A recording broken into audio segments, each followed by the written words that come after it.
show where lifting the veil. How high does it go? Is the answer through the looking glass? No stone is left unturned. What's real out here? Or love? Truth has won. Apocalypse TV.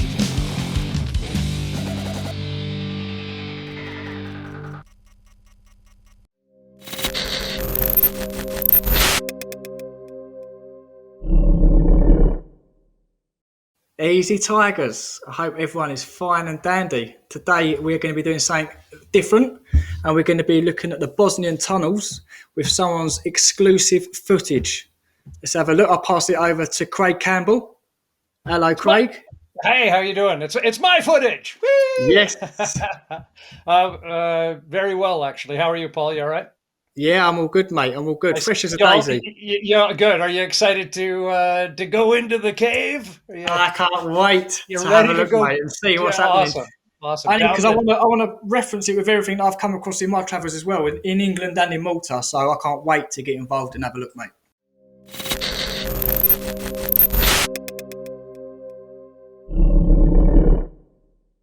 If you could tell me everything you know, that'd be brilliant, mate. Well, that would be amazing.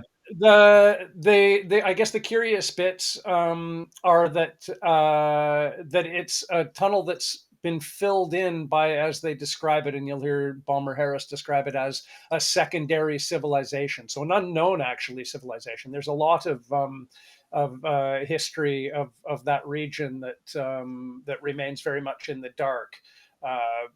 But it was, including what is proposed to be the Pyramid of the Sun, has a castle on top of it that in antiquity was the seat of power of the region. So it's been a focus of attention, regardless of its status in the interpretation that we're suggesting it is.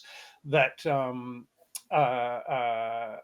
that it's been a center of power for some time. But regardless, the tunnels underneath it, once they were created, and it's not, I don't think there's even a punch in the dark as far as the age of antiquity they're at. However, we suggest, or we from our instinctive interpretation of the goalpost shifting that exists in anthropology, archaeology, Egyptology, pyramidology, all of the ologies regarding it, that we feel that it falls in the sort of likelihood of 25, maybe even older, 30,000 years old in terms of the record. But regardless, I don't think that anybody's made even a punch in the dark determination at how old the actual. What's curious about the tunnels themselves is that they very much have a roof structure. They're very much like a poured. There's walls to them, and they're very specific in terms of their structure. And then that structure was filled in by a civilization that they think was about by carbon dating of organic materials that has been found within the ballast of the filler material in the neighborhood. I believe we'll hear Balmer say it, but I think it's in the neighborhood of 3,500. They've determined 3,500 years old is the secondary civilization that, again, they're not sure the origins of, or who the people are. I don't think they have much of a fingerprint of that type of person. But regardless, whoever they were, they felt motivated enough. And as you asked when we were off air, Paul, where they got their ballast from is like quite a hump down, like not a mountain hike, but an uphill, definitely not steep, but like progressive over. You're going to use a lot of energy to do it. Or massive. Like, you really have to be motivated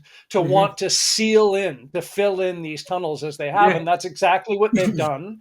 3,500 years ago, they've expended the energy to bring rock, stone, gravel up the hill and entirely fill in these tunnels that they're now in the process of excavating, and that's what we'll go into. I don't know. Well, there's things that you and I will definitely expound on when we find them in the video that we're about to review. But at the same time, I don't need to foreshadow any of that. There's certainly unique elements of it that go beyond what I've said already, and they also, as we spoke of earlier, they're on the verge of being like all of their investigation, all of their study is excommunicable. You know, everything that we are investigating right now as lay people is something that would be a third rail dismissal of any mainstream scientist in Western institutions. So that's a curiosity about it. If you even like bother to go and look at, to have an opinion as to whether or not you think that there are pyramids in Bosnia, you are definitely not going to be accredited in the Western, scholastic academic model, which is curious about it. So these are, not a recognized megalith, or in Western estimation, but here they are in existence, and all it takes is, as we're about to see, to go and check them out. And I look forward to going through them, Paul, with you, and not having to be there in the tunnel. Although there's things that I'll mention along the way that are also unique about it. But as we spoke of earlier, there was a fear factor. So I'm glad I'm here in the comfort of my own home, and not in a tunnel. I was about to say dank, even. How strange is that, Paul? I was about to say a dank tunnel, but that's another extremely curiosity of these tunnels. And I think we spoke about this briefly before regarding other tunnels that you'd also mentioned, how well aerated they can be. Which, yes, through waves and things like that. Yeah, and water pushing the air through. Absolutely. So as much as, there's a claustrophobia regarding being in them, there's like a miraculous element of like, the air quality is really great, to the degree, as you'll see in the conversation with the tour guide, that it's, used as a healing source for people in antiquity, and today there are people that. And today people are going there now to heal if they've got lung problems. They're going there to heal. And didn't I see in one of your videos again the Liverpool Malta one that was a behavior in Liverpool in antiquity as well, wasn't it? Or in the 1800s, was it not? Exactly. They would bring down like groups of people to heal there. Yeah, exactly. Mad. Everything we've been taught is a complete lie, and it's backwards. We've just been taught something, I believe, from the last 100 years. It's been put in school and then filtered out, and we're living in that world now. But what the real world is completely different. I believe there's free energy. People were living in harmony. Everything was done for good. It's utterly refreshing to be in your company, sir, because it's just such a rarity that somebody has such an evolved eye on the betrayal and deception that we're experiencing. And there's been a lot of like thought in my mind as far as like why it exists, or why any cover up would ever be necessary in the slightest. And it's it's curious when you just drive how far from still within Europe to somewhere that is disputed as whether or not it even exists, when you're able to stand on it and be in it. And the idea that people are warded away from investigation of it it's beyond comprehension. And again, I spend a lot of time, as people like-minded like yourself with me, reflect in this way of just thinking, where is the conflict of interest of just assessing authentically what is provided for you as concrete evidence, not to, no pun on concrete, but that's like part, it's part of the puzzle. And it's just the idea that you're not even allowed to entertain it is very, very, very strange. And then you just realize, unfortunately, like we're experiencing now in our lives, in very abscessed negative ways, that science is just, in the modern era, it's just politics. It's just that's all it is. It's just about fitting agendas. It's nothing to do with truth. It's just about agendas. That's all it is. Yeah, hideous truth. So let's check it out. Let's go.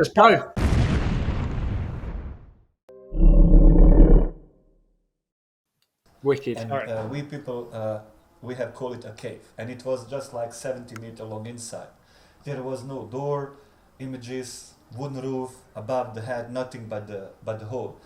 And then 2006, Dr. Sam, he heard there is the cave, and then he meant just like, this might be the right place where he could find the tunnel entrance. So excavation took place inside, and just within a couple of days cleaning, what we started to do is cleaning. Second civilization, namely, seal them off. They have blocked them off. Fill in material. We then started to clean. This material looks rather loose. Tunnel was built in this material called conglomerate. They have knocked it into conglomerate, and then it was sealed off, filled in material. We just clean, and then you know where to stop to clean. As soon as you have come to the solid surface, no cleaning any further. And I will show it to you next, and you will understand it even better. Now, in the meantime, we have found out that he had the right.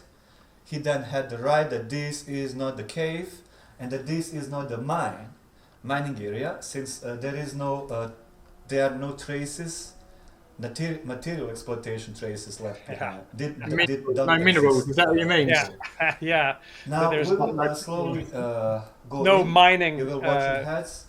No coal, no metals or nothing like that. Nothing, yeah. And that, as I'm sure you're very aware, me being a ham, of course, overconfident going into the hole. The conglomerate, Paul, is just as you're aware, of a hardness that we can't dream of producing now, creating in the modern era. Yeah, it's just utterly strange. So what is it? Is it a mixture of like? Yeah, this is sandstone, right? As concrete sandstone with rubble inside. Yes, yeah, but the hardness quotient, which I'm not sure the scale of, but I know that it's representative of something that isn't achieved in modern building. Yeah, it's funny you say that, because when I was in Portland a couple of weeks ago, I found some megalithic blockwork, which is identical to the material used to make these pyramids now. Yeah, wild, identical, mate. And you know if any hardness studies have been done on those? I'm going to be honest with you, mate. No one knows about these. No one's done any work on this stuff that I found. No one at all. Because I've always said that where there's a quarry, there's an ancient site. And with that information, I went to a quarry in the south of England. And next to the quarry, lo and behold, I found an ancient megalithic site with blocks that are 20 foot long by 8 foot high. It is unbelievable. But the material used was sandstone or limestone, acting like a concrete with blocks and stones inside it and shells, which is identical to this here. So similar to that. Absolutely. Exactly. Cool. Wow. This is the image, satellite view. Again, you can see how far we are from the pyramid, the viewpoint, Belvedere, where you took the look of at the pyramid before we have come to the tunnel. So the distance between the tunnel and the pyramid, 3 kilometers. Yeah, and this is the northern side, western on the right, eastern on the left. If you can just pause it for 1 second there as well, if you don't mind. Just so you have a frame of body of water that you see in the top left of the frame. That's where the stones were excavated from. Okie doke. But the route to the "you are here" sign is again around and to the left to get up. So there's like a circuitous sort of spiral road to get to the entrance, but it comes from where the river is below there. And also, isn't each the three main pyramids, which is the sun, the moon, and the dragon? Is that right? I think so. Yeah. They create an equilateral triangle. There's 2,000 meters from each point. Yeah, I didn't want to get like too. Obviously, I do, but I didn't at earlier mention want to get too much into like the obvious proofs that there's further suggestion that they're not by happenstance. Nature doesn't do things like that. It's just utterly yes, especially once you get into the fact that again there's a cluster of, rather than just suggestion that there's the biggest one in in the world. It just becomes do we get pulled off the air for saying irrefutable? Is that it's so hard to in any way be authentic in the modern age, just because, as you and I both know, people are being pulled off the internet for just like for posting government sanctioned statistics. It's we just live in the maddest time. So I suggest heavily that, based on even what Paul has just mentioned, as far as the signature of the geography, or of the coordinates of the geography, it's just, before you get into the coordination of the pyramids again, which are suggested. Sorry, did I say pyramids? Of those hills which are suggested to be pyramids. It just again, I don't want to overuse irrefutable, but it's irrefutable. It is. That's the only word for it. Really, that is the only word for it.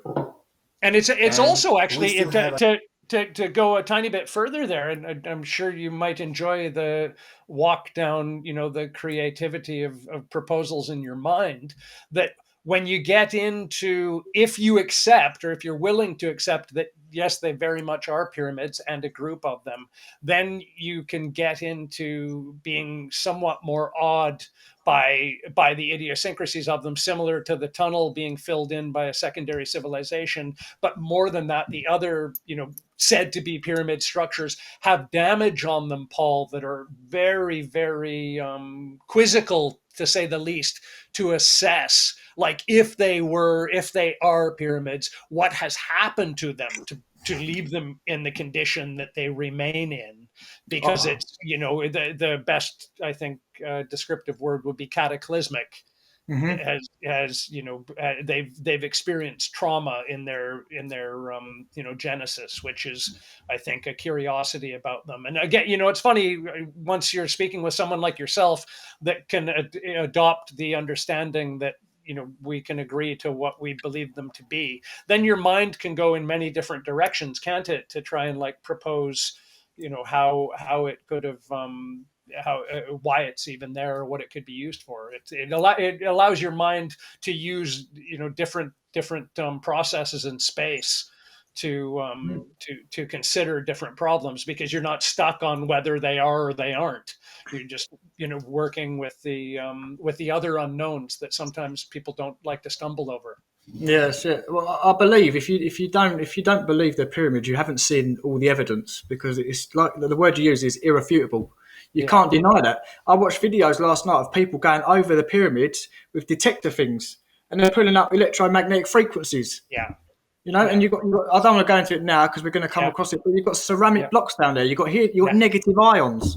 Yeah. Like, what more do you want? Oh, and one other thing, one big clue is, one big clue is it was in the war.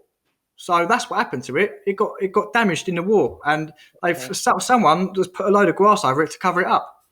Yeah, wow. That's what it is, to make it look natural. When you get that everywhere, I was doing some research on pyramids last night, and I found out that there's 220 pyramids in northern Sudan, just below Egypt. 220. Wild. Yeah, and just in one northern part of a country, 220 pyramids. Wow. And like I said earlier, we're just told in school, we're just told Egypt, Mexico, that's it. Are you familiar, to interrupt you, on newly discovered voluminous numbers of pyramids? Or are you familiar with the number of newly proposed structures in Mexico based on imaging? Bouncing off the Amazon, is that what you mean? I'm not sure. I'm just foggy in the back of my mind. There was a suggestion that because of new resonance techniques of being able to map jungle settings, that they're far more familiar with presumed structure that's unmistakably pyramidal as it goes. Is that something you know about also? Yes, it is, because I was Okay. actually doing some research a few weeks back, because I Okay. made a video on the Bosnian Pyramids a few weeks ago, just to Whet the prepare my appetite. audience, really. Yeah. And so what it was, this guy was doing, like, I can't remember, it's not sort of like sonar, but not underwater. Yes. It was so it's going across on a plane, and he's shooting down laser, like it's infrared, and it's literally mapping out the ground. Wow. And what he's done is he's mapped out, because they're doing this so they can chop the trees down to make whatever they're going to do with it. I don't know. Yeah, right. Yeah. But what they've done is he's actually mapped out a city, and this city could have held like 5 million people. Holy. That's how big this city was. Wow. So when you think of that, you've got to understand that city must have had irrigation. Yeah, sure. It must have had fresh water going there as well. Absolutely. And obviously it must have been abundant with seeds for food and stuff like that. Civilization. It must have, yeah. But the other thing this guy was saying, he goes, this is just a speck. This is just a needle in a haystack, It could be the whole of the Amazon could be like that, but only a little speck has been like detected at the moment. Isn't that incredible? Absolutely. Let's hit it. Let's go in. Let's go deeper. Left to clean. What do we clean here? Look at this material down below. This is the filling material that the second civilization used to fill them up. And this material looks loose. When you look up, all around, this conglomerate material also looks rather solid. And that's the difference. So we just follow the difference. You can see, Paul. You see the fear. You see the fear in my eyes there. By the way, we don't use any advanced technology. At this point, sorry to interrupt while he's speaking there, but you can see I am just like passed out. Like absolutely on the edge of passing out. Yeah, totally, like not remembering to breathe. When he's talking about like the conglomerate on the ceiling, I'm just like looking at the support structures of the boards that they're using, presumably to hold it up. And I just, at that point, I'm the look on my face is imagining how long I would survive in a breathe hole. I was just thinking, I should have brought a banana. Oh my God. utterly terrified. So if you're wondering. Wheelbarrows, and just get it manually to the exit. And then the tracks, they get it transported each week. So 1,300 meters in total we have cleared so far, and we got it closer to the pyramid. So 900 meters closer to the pyramid, but we do have another 2 kilometers left to clean. And we don't know whether is it filled all the way, because maybe it might be another just 100 meters left to clean and then the rest is free. Or maybe it's all the way sealed. So depending on this element, the number of the open tunnels, and the second very important, which is financial support from the state that we don't get at all, the sooner or later we'll reach a pyramid. By this pace which we have now, it's like about 200 meters a year cleaning, very slow pace. If it continues by this pace, it's like 10 years. And now we will continue to move forward. Let's gonna see what else we have found inside. Another 3 meters, another stop, another walk, and so on and so forth. Okay. Mate, they want me to go down there and dig, mate. I'm telling you, I'll do it quicker than 10 years. Totally eager. I was thinking that as well. Yeah, the pace is quite slow. Yeah, funny. And they're moving the filler material downhill as well. You have to realize against the previous civilization. It's madness. So do you reckon that the previous civilization that filled this in? Do you reckon that the actual people living in that civilization knew it was a pyramid and maybe the controllers filled it in? Or do you think they filled it in as a civilization?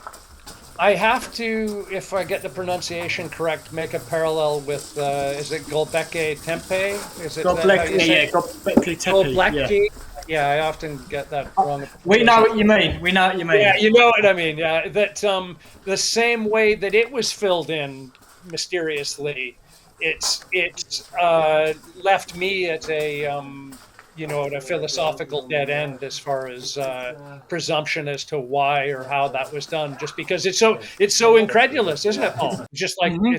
it's utterly nuts. Like And it's why hard work. ever? It's It's such hard work. utterly just monumentally difficult work in whatever the conditions of the day had to be. And the idea that, like, even to see him just mention a wheelbarrow, to imagine what the, like, technology of a barrow in that era would look like, would be, rudimentary in its own incarnation. So it's just like, to think of why it would be done, and then you have to think probably in that era or in those eras that there's a feudal aspect. You would have to imagine there was some sort of hierarchical Yep. society that existed to to compel people to be involved in that type of behavior. So there's an impetus there to force others to be involved in such laborious effort. Hmm. And perhaps there was a worship to it. Maybe, it's hard to imagine what the incentives provided or given might have been, but regardless, it's just like, as you quiz, it's just beyond uh, a, a challenging task. And that's where, unfortunately for me, where my creative juices just hit uh, beyond a metaphorical ballast conglomerate wall, because it's just like, why would you do that? Why Mm. would you make such great effort? Would superstition lead anyone to be that motivated? The fear of what its function was believed to be? Could it be that the civilization that took over its existence didn't have any idea of its function? Perhaps, Mm. it's likely that they are as disengaged from any knowledge of its function as we are today, in terms of, like, evolutionary time wise. 3,500 years, you and I both know, is like barely a half a It's a tick, blink. a It's a blink blink. at best. Yeah, so it's, basically people with the same anatomical and mental structures as us, motivated similarly. I think I've heard it mentioned that going back, Stone Age people, 10,000, 11,000 years ago, prior to the Ice Age in in antiquity, as far as I'm aware, we're believed to be exactly the same people. Just Hmm. anatomically, structurally, mentally, whatever you Yeah. want to get into, intelligence quotient, where we were wearing pretty at that era. If you're familiar with I'm sure you have some knowledge of the Iceman on the border of Italy and Austria at the same Yeah. period of time. And there's curiosities of that person who was wearing tailored clothing. Like, Hmm. the guy was wearing a bare coat that that was presumably bought in a communal type of market, and which expressed repairs that seem to have been done by either a previous owner or the Iceman himself. So they weren't. His shoes had insulation in them, basic, but they were tailored shoes But with they knew. insulation. They knew. They You knew. know, they weren't like entirely cretinous That's just what we've been Neanderthal. told. I think we've Oh, just been told, like, we are the most advanced we've ever been. Like, they totally. couldn't do nothing back in the day. Stone Age people were banging stones and breaking like flint and catching animals and eating them with their hands. And I don't believe all Yeah, that. I don't believe that happened, mate. yeah. It's I a reckon, I so reckon so they've to been just as advanced as we are now. Yeah, to think that people, that capable, adopted these, I'd call them an engine, really, rather than a cave. Like a machine. There's Yeah, some machine is element a good of word. a machine. It gives some, analogy for what they are. But as to whether or not that secondary nation had any knowledge of what the machine was, I'd guess probably not. And again, I'm not, well, by self-description, I'm rambling and long-winded in just saying, I don't have any idea, Paul Cook. I don't have any clue at all That's why we're why here. people would go down to the riverbed and on a rainy Tuesday start dragging rocks uphill to put in, presumably in our estimation or our suggestion that it's going to be a 5 at least, if not 3 and a bit kilometer long tunnel to get to underneath the Pyramid of the Sun, presuming it goes that far. I'm not making any assumptions that I don't know the reality of, but if it continues on its current trajectory at the depth as Mr. Harris was saying, 700 meters and 200 meters per year, that was 5 years ago. Presumably they're 2 kilometers deep now, if not deeper.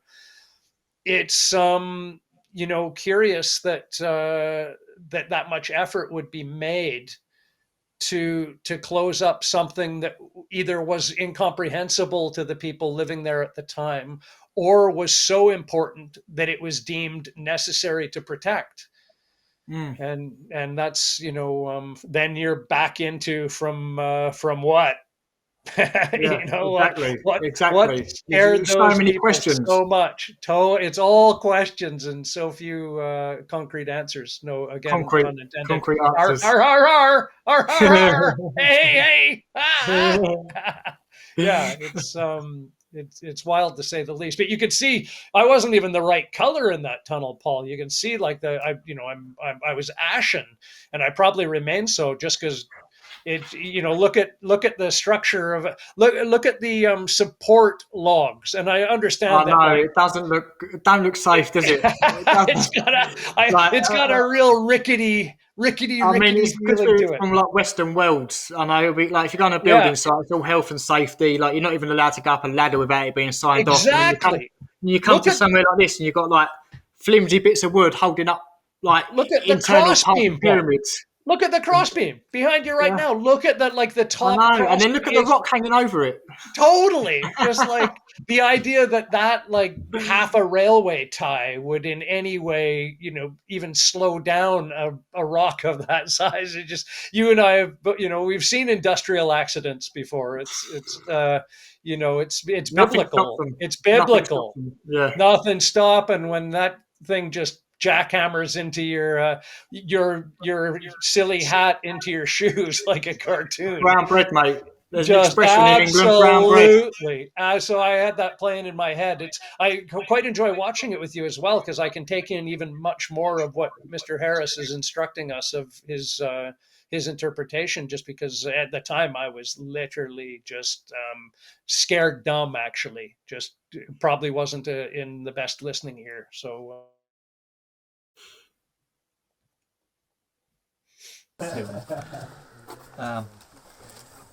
this is not stone but ceramic. We have 3 pieces, so the egg shape, so-called egg shape, then the elongated one, and the triangle. Yes, the triangle. And we did move them, but we have found them just like this. And then you can see the pointing parts, all of 3. As if it is pointing upwards. There is indeed another tunnel behind, just like an arrow, just like as if there is something important inside. We have, when you look at this block, look at the shape. It's an egg shape, and the egg form represents the birth process, the beginning of the new life. And then you can see the cover, the lid. Look at the line. This line goes all around. And then you can see some people say that the surface looks just like the landscape, the hills. Or some people say that it looks just like the face, the forehead, the eyes, the nose, the mouth, the chin. We have sent a sample to Croatia. There is the Institute for the Nuclear Physics. And they have performed a phase analysis and the second called Röntgen diffraction analysis. And then it just had turned out to be a man-made ceramic. No stone, but ceramic. And below them, below this block, underground water streams flow below. As a place inappropriate, it is to build a house. In particularly, inappropriate is it to sleep above if two underground water flows intersect below. Now, so this generates vibration. Water energy affects the health of the human beings, and this is just meant to transform the water energy into low resonance frequency. Three frequencies we know have to do something with the function of the megaliths, one of which called Schumann resonance. I'm like, pick someone else. Talk to someone else. I'm about to puke. Your lips move. I can't hear what you're saying. You look like you've had a bad experience or something. Keeps our body shrooms or something with the frequency of totally, as we were talking about already. The angle of the helmet. Mobile phones, power lines, microwaves, bad electromagnetism. Luckily, I've got my trusty sunglasses too. Just what a utter mess, I'll tell you, Paul. But goodness me, how wild is that? I know. Them ceramics as well. Don't you place them over water? If you place them over water, it creates the vibration. Stress frequency inside, I think Schumann resonance. We just calm down. There's a resonance of the vibration for sure that I think is creating the resonance. That's basically what they're suggesting, isn't it? That movement of, and again, did he mention it there? The impregnation of the ceramic with the quartz. No, he didn't mention it then. They mention it later on, but that's like, a curiosity that's the assessment that they've done is that ceramic that, again, as he suggested, they believe was poured. So at a point in the tunnel, or, in an external ceramic factory, which is pretty implausible. So presumably within the confines of the tunnel itself, at some point in antiquity, that ceramic was a putty or a paste or some sort of liquid. Polymer, liquid, yeah. And what they further suggest, Paul, and again, I am in no way an expert in any of this, and I'm relaying what I have heard from this experience, that the suggestion is that it's a type of ceramic that's a ferrous ceramic, in that it's got magnetic. As you would be very aware, it has a very high iron content within it. So not only is it magnetic, but that the ferrous elements within the liquid ceramic were made erect before the ceramic set solid. So via presumably a magnetic process, the actual liquid ceramic was set at erection, and in that way holds tension within the solid structure. So it actually has like an alignment within it, like a kinetic energy exists within it because of the excitement of the ferrous element within the ceramic. And that entire globule, or whatever you want to call that my feet are at the base of there, is wrapped around a quartz crystal structure, which further is transferring energy to the in circuit to the next globule of quartz encased ceramic a little further along. So it's just like quite clearly an electronic circuit, as I'm sure you're very aware. And because that's very interesting, because that ties in with something. Well, like I was saying before, when I was in down in the south of England on that island with that megalithic blockwork and the pyramids.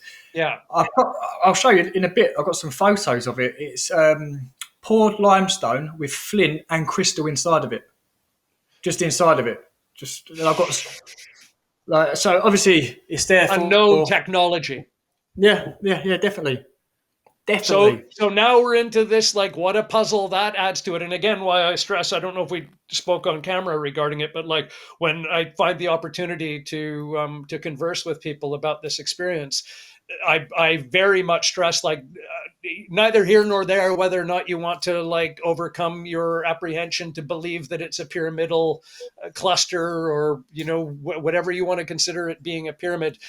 If you just consider what's going on in the Ravna tunnels, Paul, Yes, it that's enough. on that level alone is just like, whoa, what is actually, like, how did they have the technology in antiquity to create these structures that work in series with each other to create an electric current in a bath of water, of moving water, at the Yeah. time that they did it? And if you look into, I think we spoke off camera some time ago when we first met, I believe I might have mentioned that it wasn't until myself and the cameraman were driving back to the UK, and we entered into Austrian uh, um, geographical space, and our phones started working again, that we started like hungrily digging into information regarding like ceramic structure, making ceramic structure that had ferrous elements within it. And you see right away, if anybody like wants to do a Wikipedia search, which of course I don't highly recommend Wikipedia for numerous reasons, which most people, I think, if you're watching this, are quite well aware of the foibles that exist there. But regardless, like when it comes down to just like what the mainstream professes is the timeline of the creation of that type of what is basically a condenser in like modern electronic parlance, is that that they don't accept type of ceramic was even made until, I believe, if not like just post World War II, no, like earlier than the mid 40s. Absolutely. And Wow. again, and again, if you read about it, it's made very clear and concise that that the conditions with which they needed to create that structure were like laboratory in the 40s, right? Like, they make it very clear that their biggest hurdle to overcome was the atmosphere with which it's necessary to have the different components come together to solidify ferrous particles in a ceramic bath, basically, to envelop a crystal, to have a charged resistor, basically. Sorry, not a condenser, a resistor, right? So I'm sorry, I'm utterly like walking around in clown shoes regarding what it is. I'm describing what it is. I don't know how it functions electronically, but it does function electronically. I know that much about it. And what's interesting is when they actually talk about how it's essentially the same type of like structure that's used in electronics today, that's integral in holding information, Paul, when the power supply is off. Yes, So essentially how it like maintains the the memory electronically without degrading, without an electronic source. That's where it's applied in modern electronics. But the simple fact being that they only make admission of its involvement in electronics in the mid 40s, and again make stress at that point that to actually create that process is like involves a lab and pristine specific conditions. So the idea that you take, like, you're reading that and you've just come from a tunnel where they've made one that's half the size of a Volkswagen, and it's thousands of years old. Exactly. And it's just like, and once again, it's just immediately we were led down the path of realizing why can't we talk about this? Why is this like, why is it forbidden knowledge to accept that the technology that we've perhaps perfected was very much in existence, and on a rudimentary and functional level, as you'll see as the tour continues. It's just once again, you're just left to think, why, Paul? Why do we need to be deceived? But what we're told, of course, and I accept on to a degree, is that we're I'm not an academic. I'm not accredited in academia, so essentially there's a belief or a power structure that says my opinion means nothing, and Yeah, but I don't believe that, Craig. I don't believe that. I Well, believe people that have got a degree are bent. That's why it's called a degree. They've been bent to believe something else. no, well, I appreciate that overview, because it's just, you are left soul searching when you just think, well, how is it that we only figured this out in the 40s when I've just come from a tunnel full of these things? It's just nuts.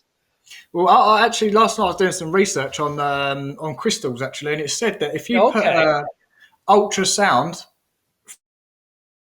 it converts the ultrasound into electromagnetic frequencies, and vice versa. So if you put the frequency, it come out ultrasound the other end. So it does both. It's like an alternator for both. Wow. Which I found very interesting. So what was they using that for? Well, Like, and how quartz do you is even just work that out as infinitely, well? yes, How did you even work that out? it's infinitely curious substance, of course, if you look Mm. into its use in radios, and again holding charge, right? Like Watches. holding, absolutely, yes. So Hmm. it's just That's an and interesting one. When did they start putting the quartz into watches? Do you know?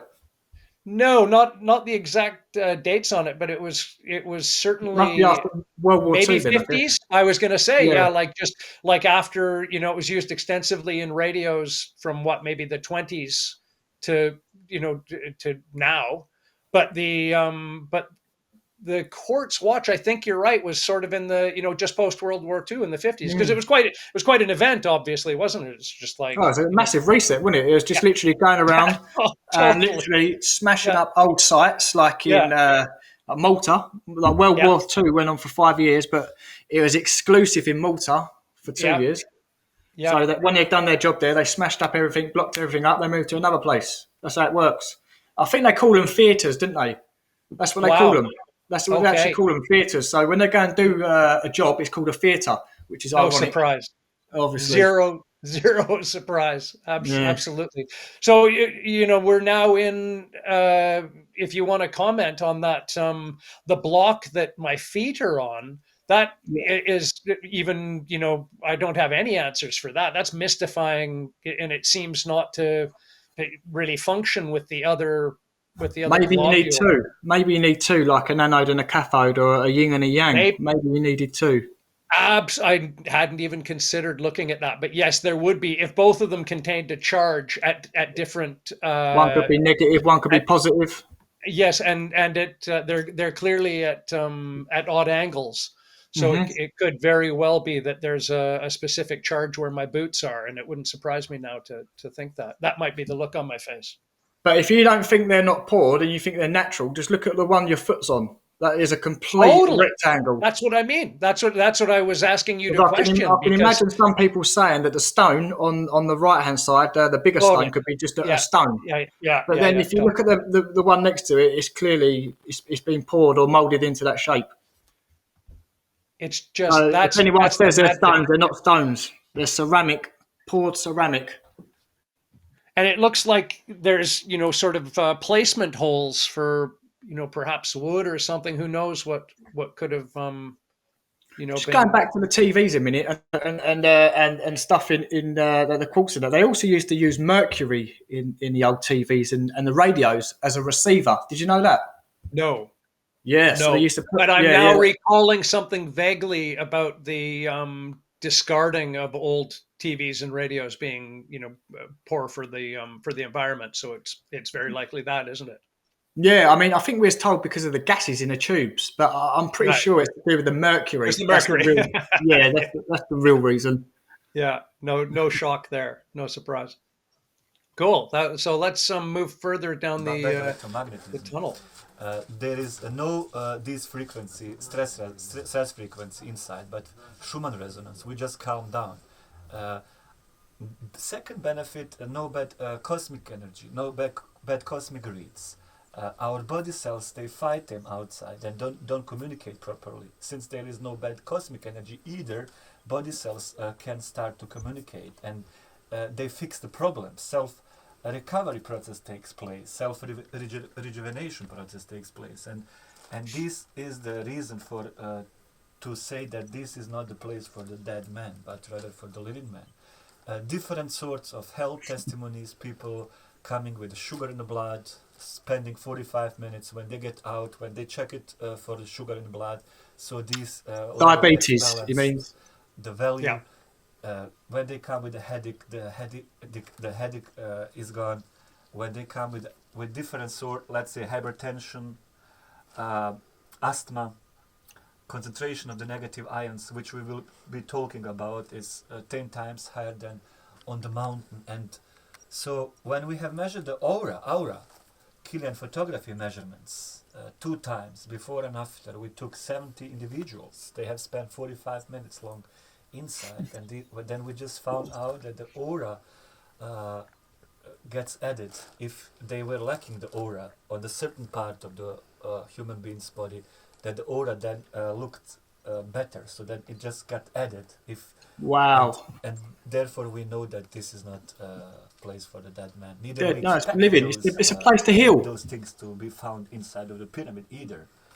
So Paul, it was so sorry. So it was so incredulous to me. That was part of the look on my face of how great the air felt down there. It's just like, because I was so expecting to be, sort of congested or fearful stuffy, of, very stuffy, totally, or having to accelerate your breathing or any of that. And it's just like you're looking around for blowholes. It was that kind of incredulous. Wow. It was the same in Malta, mate. It's exactly the same in Malta. And I've also been in, as you have as well, I'm sure, natural caves where, sometimes when you do get a breathe hole, you also feel like the wind coming through, the aeration of it. But that's also not present in these. It's just like still. It's still as a calm night, but it also feels incredibly oxygenated. Utterly. That's to do with the ceramic. Is that to do with the ceramic then? I honestly can't imagine what it's to do with. I don't know what the function is that allows the. I think he speaks of that, the ionization of the air. But I don't know. I don't know how that is in confluence with the oxygenation of the air. How possibly can it remain oxygenated if it doesn't have a functioning bellows or some obvious, they didn't speak of any drilled breather holes, or there were no vents or anything vents like that on the ceiling that I saw, and I was obviously, I was looking out for them, and there was just no set of, and again, you would probably find something like that by by lighting a match or having some amount of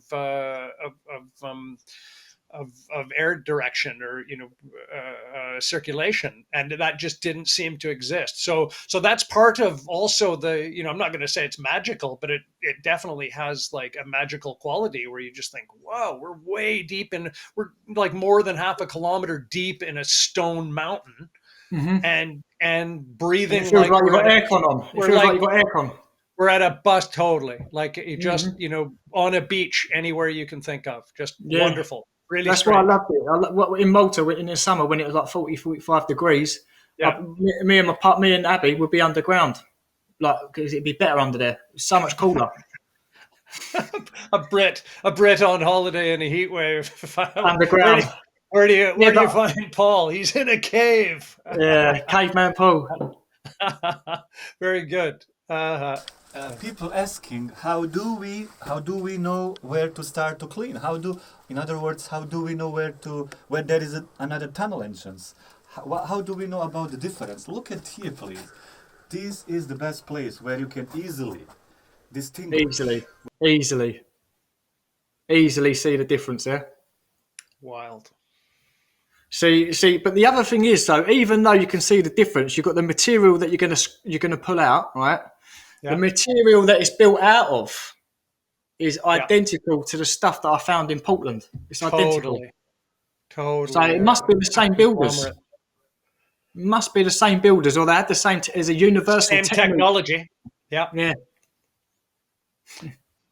Be very, very curious to get a hardness reading on the stones that you're talking about. I'd love to hear about that if you follow that up, or if I'm going back there tomorrow actually. Wild. Wow. How far is that from you? It's a 4-hour drive basically, Wow. but it's worth it. It's worth it, Wow. man. Wow. Cool.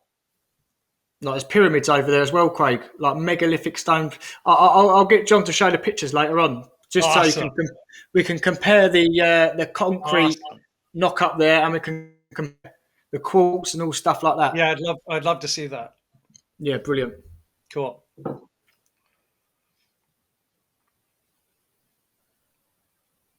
Where you can easily differ between the filling material inside and the solid conglomerate. All around, material looks rather solid. And when you clean it, we just clean it, and this filling material, you can easily clean it, and then it looks like just like this. So this solid material remains, and the tunnel is opening up, and then it looks just like this. So this tunnel in front of you used to be filled off as well, sealed off. We have moved forward. We have found new tunnels back in there. And what else we have found? What else you would find? No matter which tunnel you would start to clean next. This is called drywall. This is the best proof, the evidence that this filling material we have cleaned it from here. Didn't come in by flood, since there is no way that the water can make the wall. Mother Nature doesn't construct. When you look at this, is obviously not natural but man-made, and when you look at behind, you can see another tunnel behind, 2 tunnels behind, right, left. If you would start to clean, if you would continue to clean forward, supposedly you would remove the wall, then you would clean forward, no matter which tunnel you would clean next. There is another drywall, just a couple of meters back in there as well.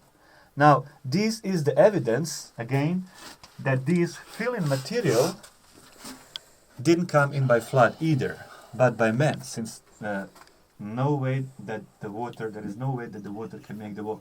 The water built a brick wall, did it? A block wall? Just behind the wall. 2 tunnels behind, right, left. Tunnel number 3, we just came from. Tunnel number 4, just on the right, we have passed it on the right. Number 5, first I have shown you on this place tunnel number 5, but then we don't need all of them. Most important for us is this direction pyramid. For now, we first want to reach the pyramid, and let's gonna see what else we have found inside of this tunnel direction pyramid. Let's go. For sure, Bomber. I'm with you. I'm starting to warm up here, Paul. Now I'm starting to relax a bit. Just wild that we're that deep in, though. Sorry to keep going on about Malta, but I've actually been in similar tunnels to this in Malta as well. Underneath the Starfall. Paul Cook guy, you just won't let the Malta thing go. It's just ridiculous. I know. He's a dog on a bone about Malta, that guy. Sorry, what were you saying about Malta? See the walls that you're walking through now. I've been in a tunnel similar to that underneath the Starfall. So these. Wow. Similar to these. Well, it's identical, pretty much. Not the layout, but the material around you. Well, it just seems, they seem far away in our minds, but they're even geographically not that far from each other, are they? It stands to reason that this, civilization would be employing the same techniques in the sort of, southern. Can we call it Southern Europe? Right? Like, it's just.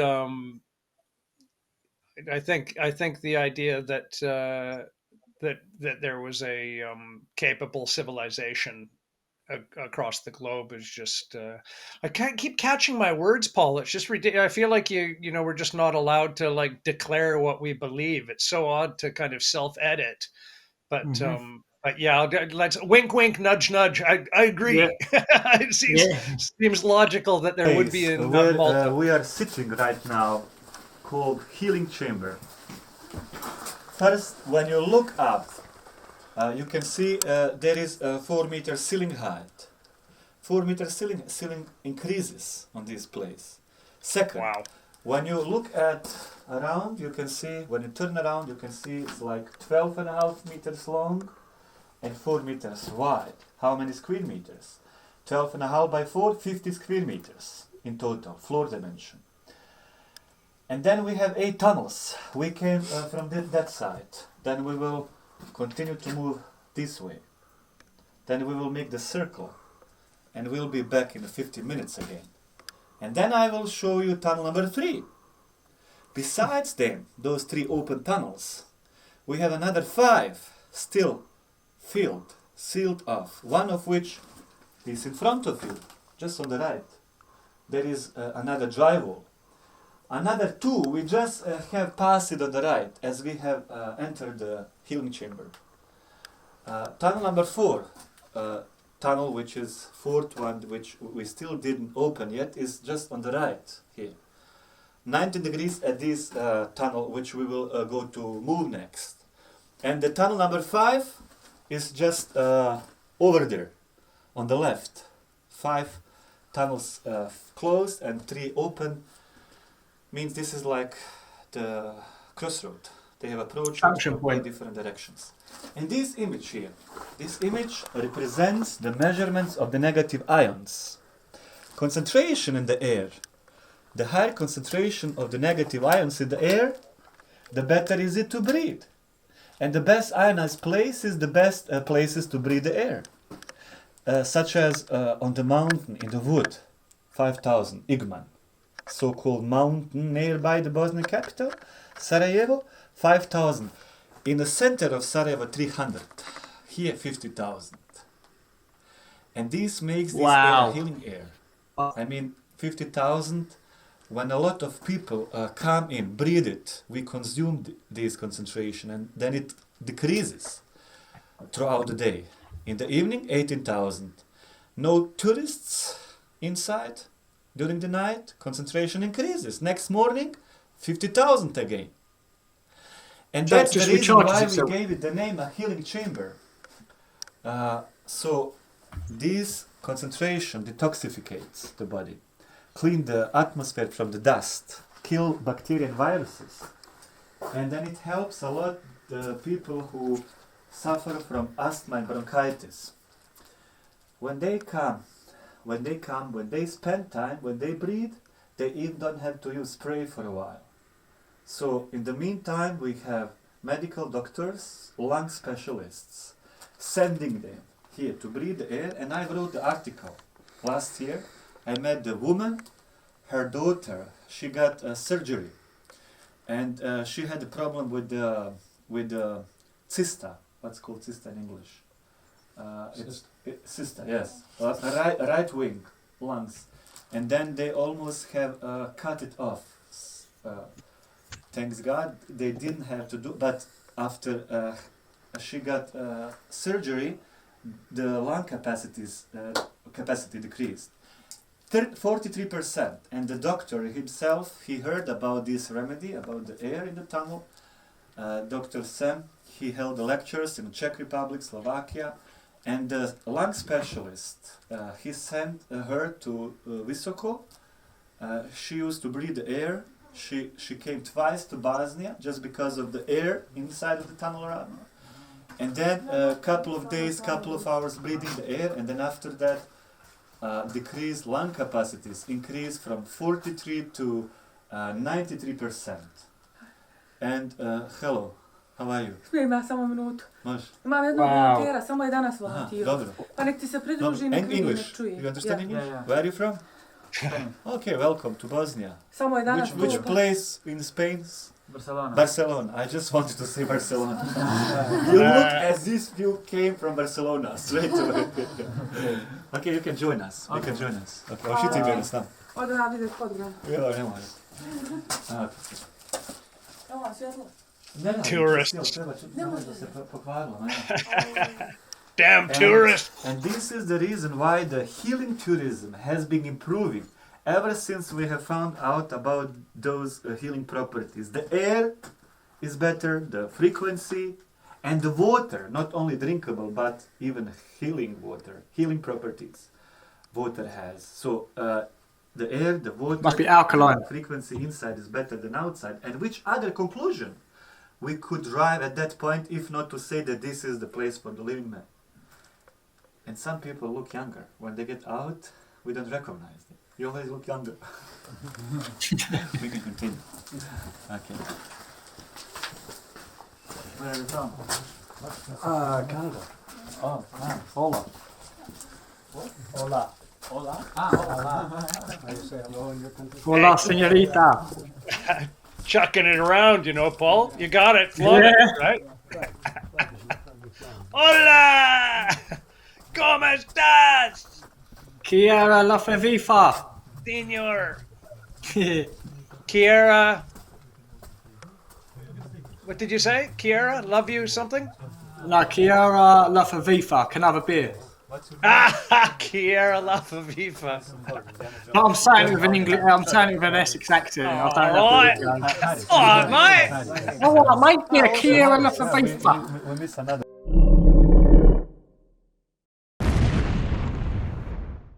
So this is again the drywall, which serves as a proof that this filling material didn't come in by flood, as I already have told them just before you joined the group.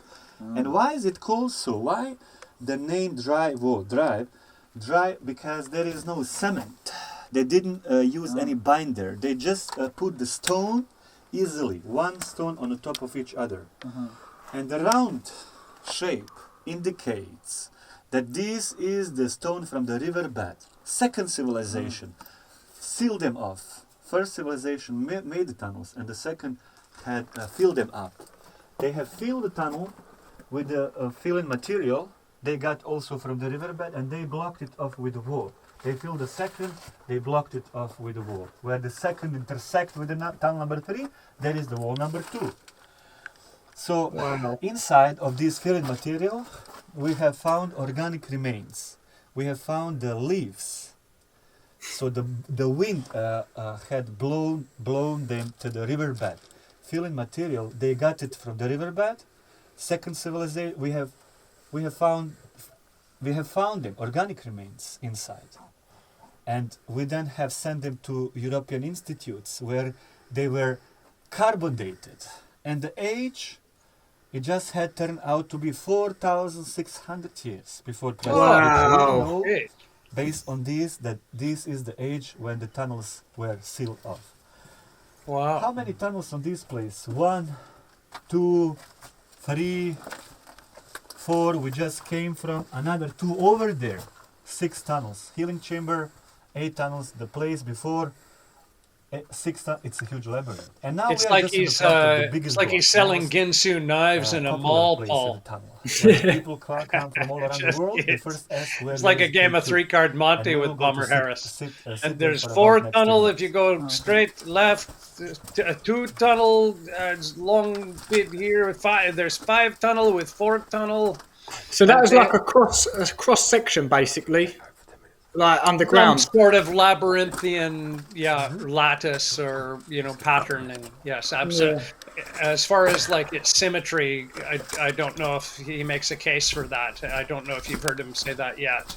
But I don't think there is. But there seems to be like where he showed a confluence of a tunnel system at the at that one room. We have media, we have volunteers, tourists, and tourist guide.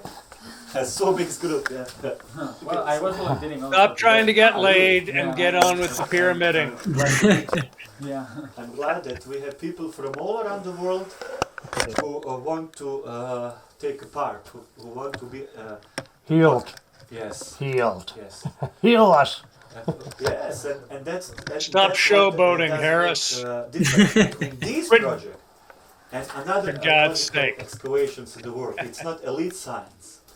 Everybody can come and help and be a member, take a part. Yeah. And here we are, place second biggest block.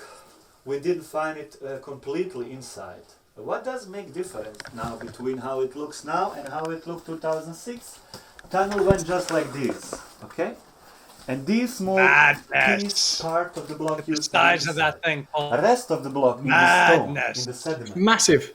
The rest of the block, in order to uncover the rest, we had to enlarge the tunnel for the place where he's sitting right now in front of us. Now, I will He's got a damn name, man. About the age of the block. We will sit next to another big block. First, I will tell you something about the function of the K2. First, the weight of the block is about 8 tons.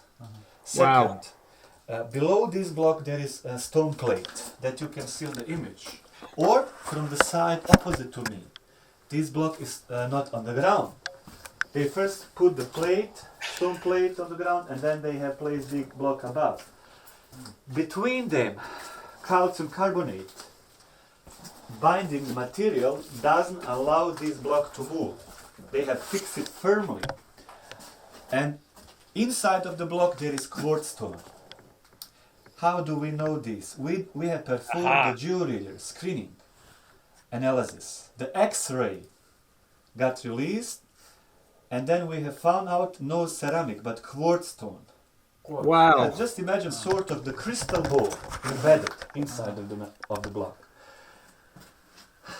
22 meters deep, 22 meters below the block, underground water flow splits. Look at the crack. Look at this crack. That's the way that the underground water stream splits below the block. Wow! This water energy goes through the block, activates quartz. As it goes through, water energy activates quartz, ceramic vibrates, and this generates electromagnetic frequency, 28 kilohertz. Wow! This frequency now circulates, right now, as well. This frequency circulates, hits the wall, conglomerate. There is a lot of quartz stone in the wall. There is quartz in the block, but there is also quartz in the wall. Millions of small quartz stone in the wall. When this frequency hits the quartz, piezoelectrical effect takes place. And that's the way electromagnetic frequency immediately converts into ultrasound frequency. We can measure it between 28 and 42 kilohertz. Of course, we human beings, we cannot hear ultrasound, neither infrasound. We can hear sound below 20 kilo, above, called ultrasound, this frequency. Animals can hear it. Indeed, not all of animals, but the dog is the best example. And indeed, when it comes in, when the dog comes in, approaches the side, this frequency gets him distorted. The hear sense of the animal gets distorted, they don't stand it long, you can see it as if they just want to move on. Even though we cannot hear it, there is though effect we might have. In order to make you understood which kind of feeling I'm talking about right now, sometimes we human beings, sometimes we wake up in the morning, if the weather is cloudy, the raining, changing, you wake up and then you say, my body is so heavy, I'm so heavy, I can barely move myself. Here, after sitting half an hour, 45 minutes next to the block, people say just the opposite. Not I'm heavy, but my body gets lighter, as if I can easier move my body next. Sort of the magnet resonance or healing frequency resonance that makes you feeling just like this. And now we will make a small experiment. I would like you to get a little bit closer to the block. Here we go. Get him out, fellas. Above this block. And then to try to feel something below your hands, please. First, we will take the breath. Breathe in and out. We may close our eyes. And then we concentrate on what we can feel below our hands. Some people say they can feel the cold air streaming below the hands. Sometimes people say they can feel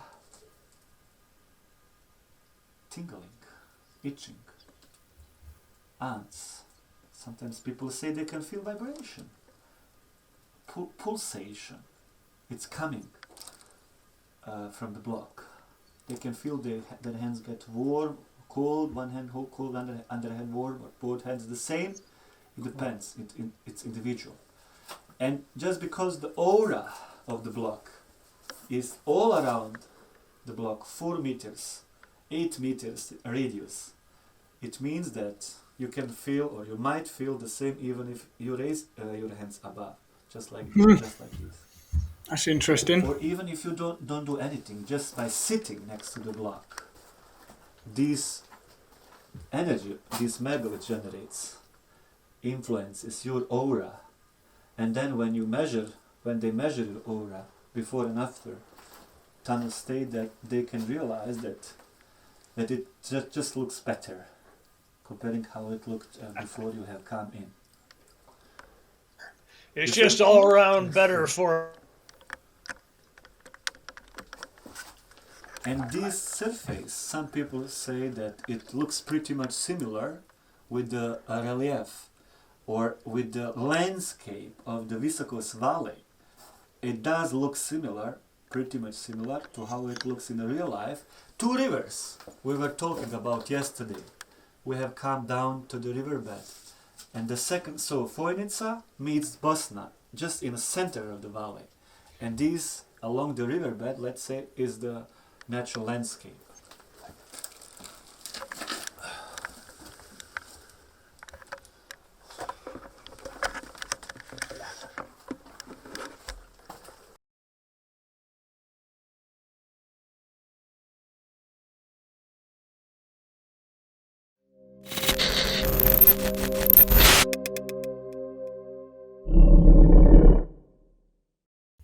Looks similar with the landscape, just like the river bed.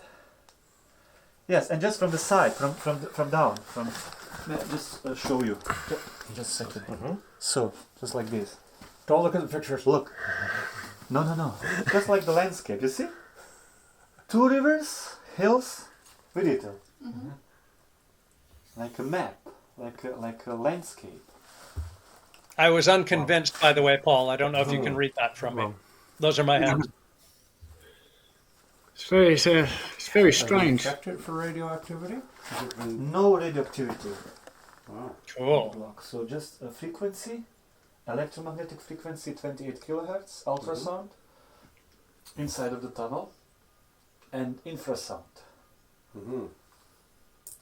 But not a Geiger counter. No radioactivity. All right. Radon or something like that. Yeah, radon. The common one that leaches out of our walls here, Paul. Yep. In the UK and Canada, has it in spades. Zanimljivo, jel da? Najviše nam stranci dolaze. We have mostly tourists from different countries, media, volunteers, scientists, independent researchers. So it's like an international project. It is. It was so cool, really Paul. Yeah. So cool. It seems to be the biggest in the world, archaeological project in the world. It's very chilled. But when you put your hands, you have to touch it or not? The people surrounding it. Do whatever you think, whatever you feel is. You can feel it also? Yes. You feel it also? The tingling? Do you feel tingling? He asks you. If I feel tingling? Yes. Do you feel? Not really. Above, just above. Yes, don't touch. At the time, I was probably Now you try stuffed to filled feel with too tingling. many opiates, Paul. You might feel like a I feel it breeze. pretty intensely. If you you might feel like a breeze underneath, between your hands and the stone. Do you feel it? Do you guys feel I it? think that You feel? I'm a horrible used car salesman. You feel it? No? yeah, He just felt cold. he Oh, said. Yeah. I've got an idea. And now we have another block. We will sit here just 50 meters behind the court. Again, we'll continue to talk. We have a lot of tunnels to see. So we will slowly continue. We got a lot of tunnels to do today, so let's get going here. yeah.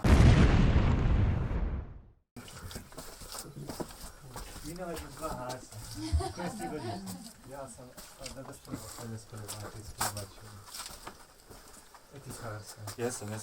I'll listen to this. There in the K2 block, in the photos it's not like cracked. It is. Yeah? Even on the photo, Mm. there is a crack visible. So I'm gonna tell you about the age, since we didn't find them inside The completely. guy sounds like he wants his money What back. does make difference again between how it looks now on this place? I mean, how big tunnel size was 2006 and how big is it now? this part where we are sitting right now, there was a conglomerate above. So this block used to be in the stone, not in the tunnel, in the conglomerate, inside, or below the deposits of conglomerate. The rest of the block, just small piece next to you, used to be inside. So we didn't see this part. Tunnel went just like this. And in order to uncover the rest, we had to enlarge the tunnel for that space where we are sitting right now. And this means that the megalith is older than the tunnel and the stone, this conglomerate itself. This material came with the flood, this stone, the pebble, the sand. We are 25 meters below the surface. And this material above your heads came during the age of the big floods, 32,000 years ago. Since we have found a piece of wood, we have sent it to England, Germany, and Poland. They have carbon dated the age, and then it just had turned out to be 32,000 years. The age of the wood. This is also the age of the flood. Which wood? We have found a piece of wood inside of the rock of this material called conglomerate, which means that this is the age when this wood came with the flood. So this stone, the wood, the sand, the pebble came with the flood 32,000 years ago. Yeah. Before 32,000, over 32,000 years ago, there was no conglomerate above the block. And this used to be the ground level. This was like outside, open air space. And those megaliths, they were exposed. They were made by the megalith culture over 32,000 years ago. If this has come above later, this must have been made before. Minimum 32,000 years ago is the age of the megalith culture. And they have resonated outside as they can resonate right now inside. Wow. What has changed? I'm getting like electrical Yes. jumps. Yeah. And is that because of the crystals inside? You switch hands. Huh? That like it's quite pronounced that my right hand isn't doing anything and the left hand is. Uh-huh. If I switch them, it feels exactly the opposite. It's very strange. Yes. Like electrical. Yes. Yeah. And just before I forget, so this material came above the block, but those megaliths didn't stop to work. They have remained active. And when the pyramid builders came next, they could feel it. They knew how to find the megaliths, since they knew they could feel energy of the megaliths. They had the spiritual set. Their bodies were the best instruments. They were searching for the best places on the earth. And that's the way they have made tunnels into the rock next to the block. They have passed by the megaliths, making tunnels into conglomerate. And then they have built the pyramids. Second civilization built the first tunnels, then the pyramids. And when they have disappeared, so as the second civilization disappeared as well. Third civilization came and filled them up in there, sealed them off. And people asking why.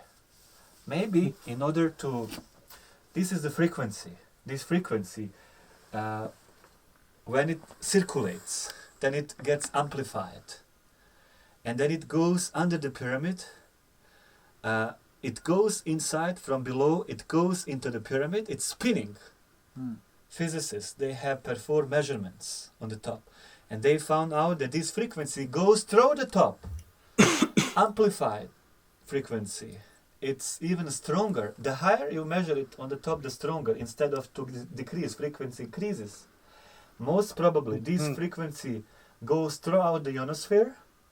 So as an antenna, pyramid, releases the frequency which goes throughout the ionosphere, the entire solar system, reaching into another solar system, where they might be another device, which to receive the signal and to send it back to the pyramid again. So therefore we talk about communication capabilities of the pyramid, and the second is the healing aspect. Now just to come back to this thought about why they have filled them. When you fill the tunnels, this frequency doesn't get amplified. So it gets generated, but it doesn't get amplified. And then it's not that strong. So the pyramid cannot then work as it is when it is open, when the tunnels are... It maybe they didn't want somebody else to misuse this sort of technology. This is one of the possibilities or reasons why the third civilization have filled them up in the end. So somebody else cannot misuse the function of the pyramid. This sort of technology. And this is the biggest machine in the world.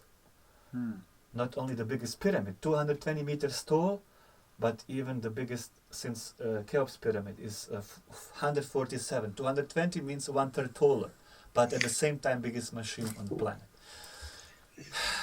This block, more specific for the symbols, and I will show it to you next. I just got to text my wife. Here you can see the arrow. Another symbol, letter C, with a line below, couple of lines all around, another here, and just over there you can see just like the sun or an eye. Yes. Can you see? Like sun. Yes. Oh, yeah, it looks like the eye, yeah. Exactly. Another, and here between the letter F or E.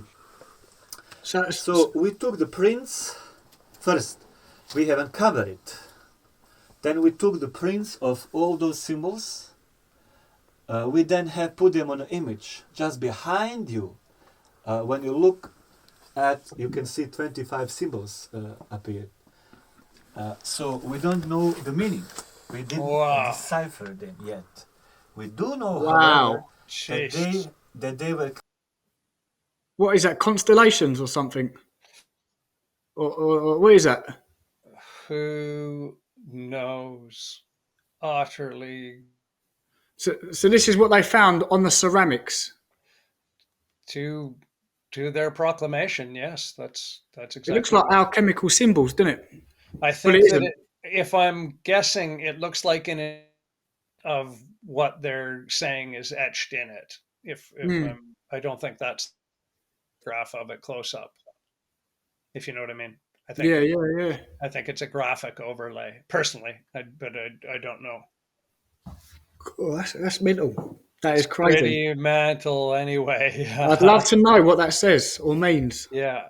I don't. It could be the instructions to the ceramic. Card before this stone came about. Before this conglomerate came with the flood. When it has come about 32,000 years back. So those symbols, they must have been carved before. Over 32,000 years old symbols means that they represent the first traces of the literacy in Europe, or the very first European writing. First traces of the literate communication between the people in Europe. And now we can move on. Otherwise we'll get too young.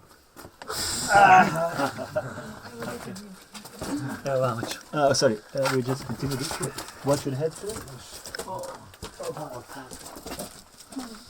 Funny guy, that Bomber Harris. Funny guy. Yeah, he seems like a character, doesn't he? Good, isn't he? Yeah. Yeah, he's good. He's good at his job. Knowledgeable. Yes. Okay. So there's 3 of these ceramics, weren't there?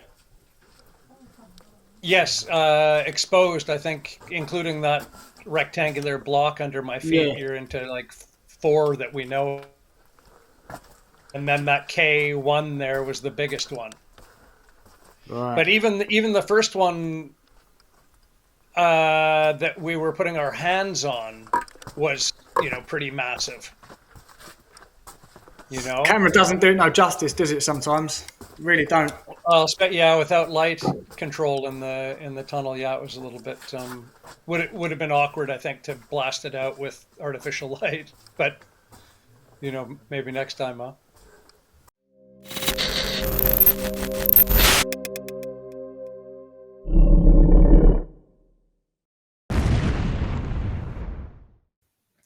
I think we should look at the pictures that I sent as well at some point, just to cross-reference them with I was the interior of this pyramid.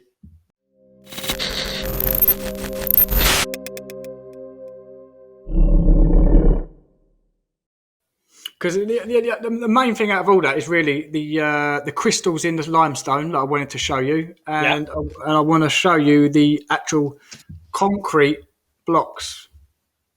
In Malta. No, England. No, or in Portland. Yeah. Yeah, sorry.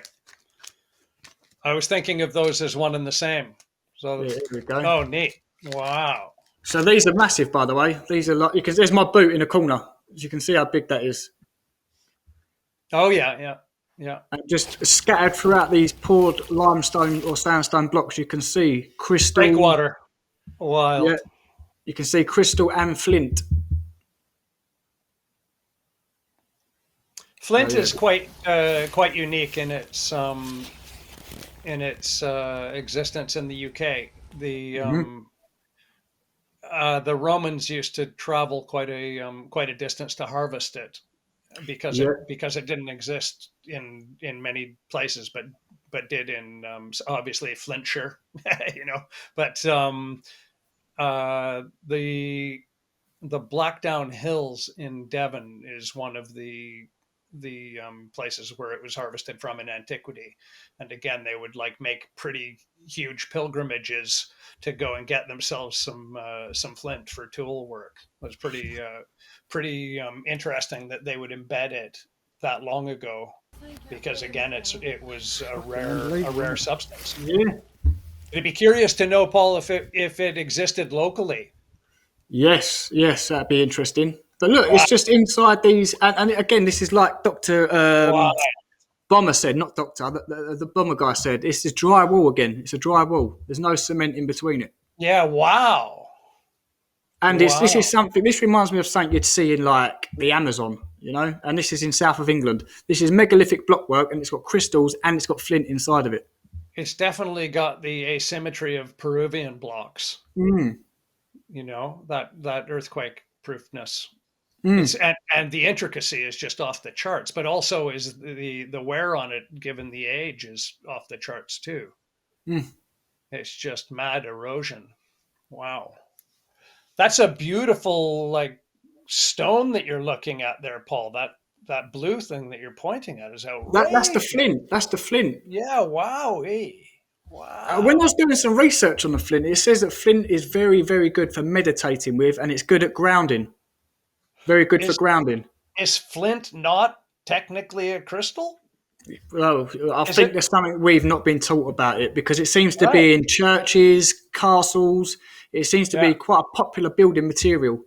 Like, I think it did. I think it played a service, like it did something, like the crystals do. Wowee. That's what I believe. Because there's another photo, and I'll show you how big there's a crystal in this rock that's about the size of my hand.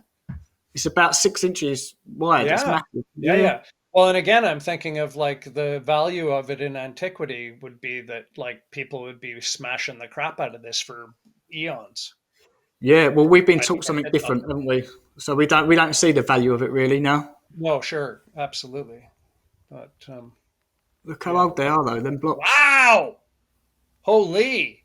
You got roots growing through it and all sorts of stuff. Holy. That's crazy, Paul. Look at that. This is verging on the level of excitement that I felt when I saw your Liverpool video. Holy. But you can tell this is poured limestone or sandstone, because you've got the stones inside it. And how are you going to get flint inside it? Flint's not. Like Dr. Sam said, nature does not do blocks, and it don't do blocks out of concrete. Yeah. So that's not cut out of a quarry. That's been poured into a mold.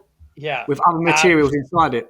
Yeah, I was just going to say it looks like molded, and you can imagine like if a lattice work of a mold was set up, that you could pour the intricate turns on it, couldn't you? Where the interface. Well, I imagine there'd be like 10 different models lined up. So you'd have all different size stones, and then or molds, and you just pour the liquid in each one and let it set and then fit it. That's how I imagine it. Yeah, you do make it sound quite easy. Yeah, as easy as that. Done. Sure. You just pour in the stone, you let it solidify, and then you move it into place on the mountain. There's a few bits I missed out. Yeah, something like that. Wow. But yeah, it creates a plausibility to it that isn't fantastical. Mm-hmm. That's very cool. But it's just more the fact that we don't hear about this, Paul. Yeah, I know. It's just like what this was is a going crystal. on. This is crystal inside the limestone. Oh, I see. Mm-hmm. That's massive. That was about 6 inches big, that one. Holy. Like, why is Wow. there crystal? Why is there quartz crystal inside? And presumably What? the cover story for this is that it's sedimentary as to some degree has Yeah. solidified from Apparently, it unlike was all quartz. underwater at one point, and then Right. nature did its thing, and then we've got these perfectly rectangle blocks with crystals and flint inside, Yeah. all done by nature. And presumably the blocks interface with each other because they're part of a natural lattice work All that just natural. happened to fracture to appear Yeah. as though they're unlike pieces. Yeah, sure. Because that's what I said. Like, how can this be natural? Did the blocks stop growing and then decide to grow another course on top?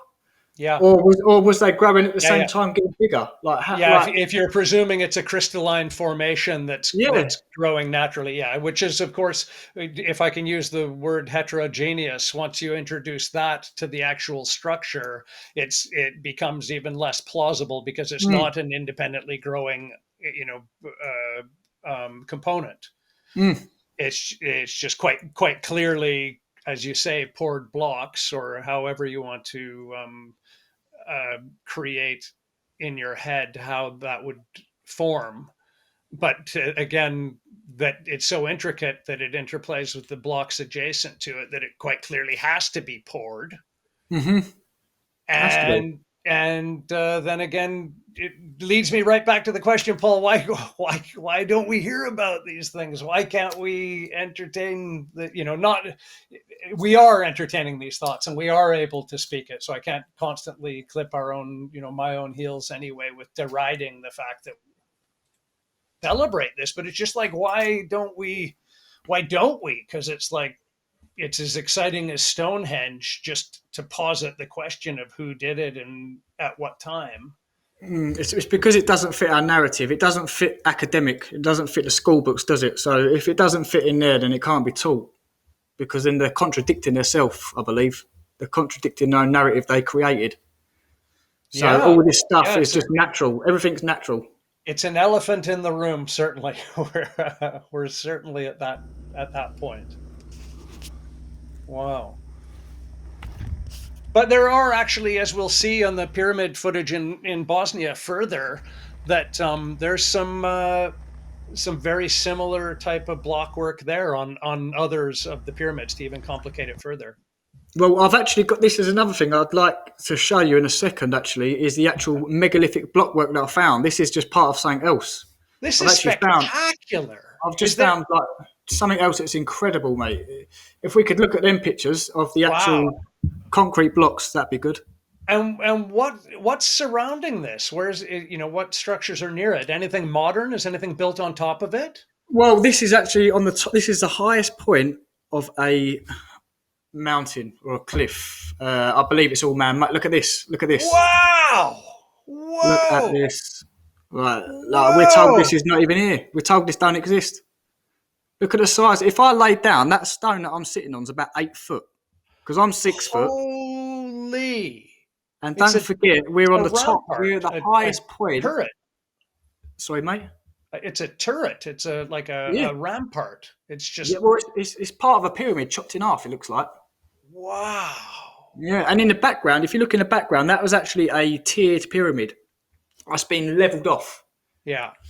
But you can't see it in this picture too well because you've got the you don't see the symmetry of it. You don't see the symmetry of it in the same way in this picture. Okay, yeah. But these blocks here are the same as, I'm guessing, the ones that you had in Bosnia, which are concrete, man-made with stone, shells, and all other stuff in it. Totally. It's exactly what they were. Absolutely.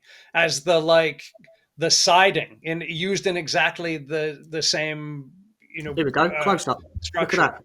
Holy. These are the ones that I said are identical to what you was looking at in the bottom of the Bosnian Pyramids.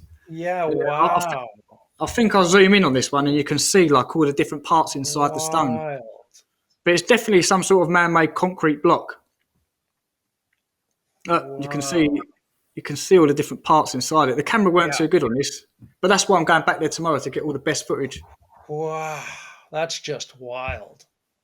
That's. But great. I mean, who done that really? I mean, what's it for? Because there was like half a mile of it looked like an alleyway, but it was lined with megalithic blocks either side, like this stone. I just couldn't work out what it was for. I don't know why they'd do that. Like if it was built by giants, they wouldn't be able to fit down these little gaps. Yeah, right. So that's prohibitive as a theory, also. Wow. Yeah, and now this here is quite interesting because you'll get to see how big these blocks are. My partner in crime, she's actually standing next to them, so you'll have a look in a sec. Cool. But even the floor I'm standing on has been poured because you can see all the stuff inside it. Wow. So part of me thinks like the whole of everything's just man-made. Everything, like the ground, the floor, the coastline, everything. Yeah, wow. You have to entertain that thought, absolutely. Well, yeah, that's what I'm trying to prove in a minute. I've done a couple of videos like backing it up. It's quite interesting. When you think, if you've heard John Levy... I call him 501. When he suggests I don't know what the theory is behind it or who's behind the theory of it, the idea that Angkor Wat was carved from a larger monolith, likely pyramid. Have you heard that theory before? No, I haven't heard that theory. Yeah, so like it gives to me, I can understand where you're coming from with that belief or hypothesis, just because much larger structure could very easily have existed that we've whittled down through epoch of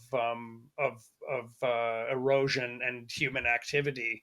It's just, as you and I both know, that's just what's being revealed right now is large scale earthworks, large scale, monolithic, interrelated component similarities globally. It's just like, so it doesn't shock me or surprise me that mountains very much could be the degradation of man-made structure. Yeah, well, I've been exposing. There's a couple of videos I've done that have been exposing the south coastline of Kent, and it's all blockwork, mate. It's all. At first, I thought it was limestone, but I took my drill down there and gunned it out, and it's all like strange material. It's almost like it's like a clay in the drill. Yeah. Wild. Yeah, man. That's what I'm doing now, mate. I've had enough. I'm going around. I'm literally going in. Good for you. Absolutely. Yeah. And what was the feedback like drill wise? Was it did it penetrate at all? Did it? Yeah. Well, it was like it was clay. It seemed like clay behind it. That's what it seemed like. It was very strange. Very strange stuff. Like it might have just been a facing. Yeah. Warrior. But then when I looked into it, it said they used clay as a water barrier, and obviously, and to protect what was behind it. And now these cliffs are on the edge of the water where the sea is smashing them. So it could have had this protective barrier behind the blocks. Holy. But that's just my opinion. Yeah, no, totally. Yeah. You're proposing. Yeah, that's it. Yeah. Sure. But if we play this video, well, wherever it's gone, yeah, this one, you'll see that even the ground is man-made. Because excuse the camera though. So these blocks are man-made, and I'm now looking down at a cavity in the floor. Yeah. Now this one I'm standing on is the same material. Look, you see, man-made stuff. It's like it's been poured, and they've made a floor out of it. Wow. And you can see there's my partner in crime leaning up against the. If you go back a little bit, leaning up against the block, you'll see. There, you can see how big they are. Oh yeah, wow. Yeah. Frame of reference, and she's a midget. She's an official dwarf, or yeah. She's 3 foot. A gnome. Your friend is a gremlin. Yeah. Hobbit. A hobbit. Yes, exactly. Have you spent any time in Scandinavia? Have you spent any time in any parts of the world where they have a very firm belief in I guess fictional in the modern era, but there's some dedication to it in Trolls. You've probably heard of Troll Hunter, the film. Yes. And yeah, so there's that belief that there's little people in the woods that turn to stone, and are responsible for everything from hiding your keys to taking your wallet to moving your shoes and somewhere you can't find them. Just like it's a strange sort of mythology to engage with. Yeah, very strange, mate. But Yeah. I don't want to keep mentioning it. But going back to Malta, I was in Malta, and there's some gnomes down there I tell you about. a lot of the caves in Malta, it's like they're built for or dug out or poured for midgets. Wow. Really small places. Some of them, like you have to crawl to get in. It is either they were dwellings or for services to run through, like water or something else. So maybe like Victorian England, maintained by children or something, perhaps. Yeah. Chimney sweeps of antiquity. Get in there and clean that canal, or what would you imagine they were being used for? Water courses?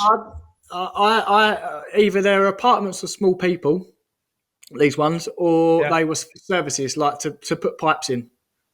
Wow. Okay. That's what I believe. Wow. And so now you say they're bricked over. Yeah, they're all bricked in now. Some are accessible. Some you can actually go and look at. There's a place called Archaeology, which means the Great Cave. But if you go and look at that, and it's got these little Punic tombs next to it, but they're so small you couldn't even. It's not like, honestly, you couldn't fit a human in it. Wow. Couldn't fit a human in it. So I don't know what they're going on about. Let me interrupt you and just ask, what are we looking at here? What is this? So this is a pyramid. I haven't seen this with my own eyes yet, but I will tomorrow. But this is another reason why I'm going back, because I was meant to meet a friend there and I didn't end up connecting with him. Cool. But we're going tomorrow, we're meeting up, and this is a pyramid that he see over there. And I'm going to see if we can try and get inside it or see what's going on around it or under it or anything.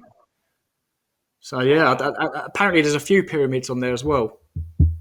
Is there an age that's been proposed? The mainstream? Well, apparently nothing's here. There's nothing on this place at all. Right, it doesn't exist. Full stop. Yeah, none of this exists. And the other thing is, I've been emailing these people. Look, see more of the blockwork. See, this is the stuff that I imagine's outside the Bosnian Pyramids. Like on the floor. Wow, on the facing of it, yeah. Yeah, look at the size of them. Like I'm 6 foot, so that's 3 foot a block. Wild. And another thing is, like they must have, if you pour that, you can't pour it while it's already on the block. And so they must have had to lift it up. Yeah. And the other thing is, they couldn't have lifted it up from underneath, because once you lift it up from underneath, how are you going to get the bits out underneath once you put it down? Yeah, sure. Yeah, I understand. That has to have been grabbed from the sides and then put down. So that's very, I don't know how they did it. Yeah. But megalithic stuff, mate. Megalithic.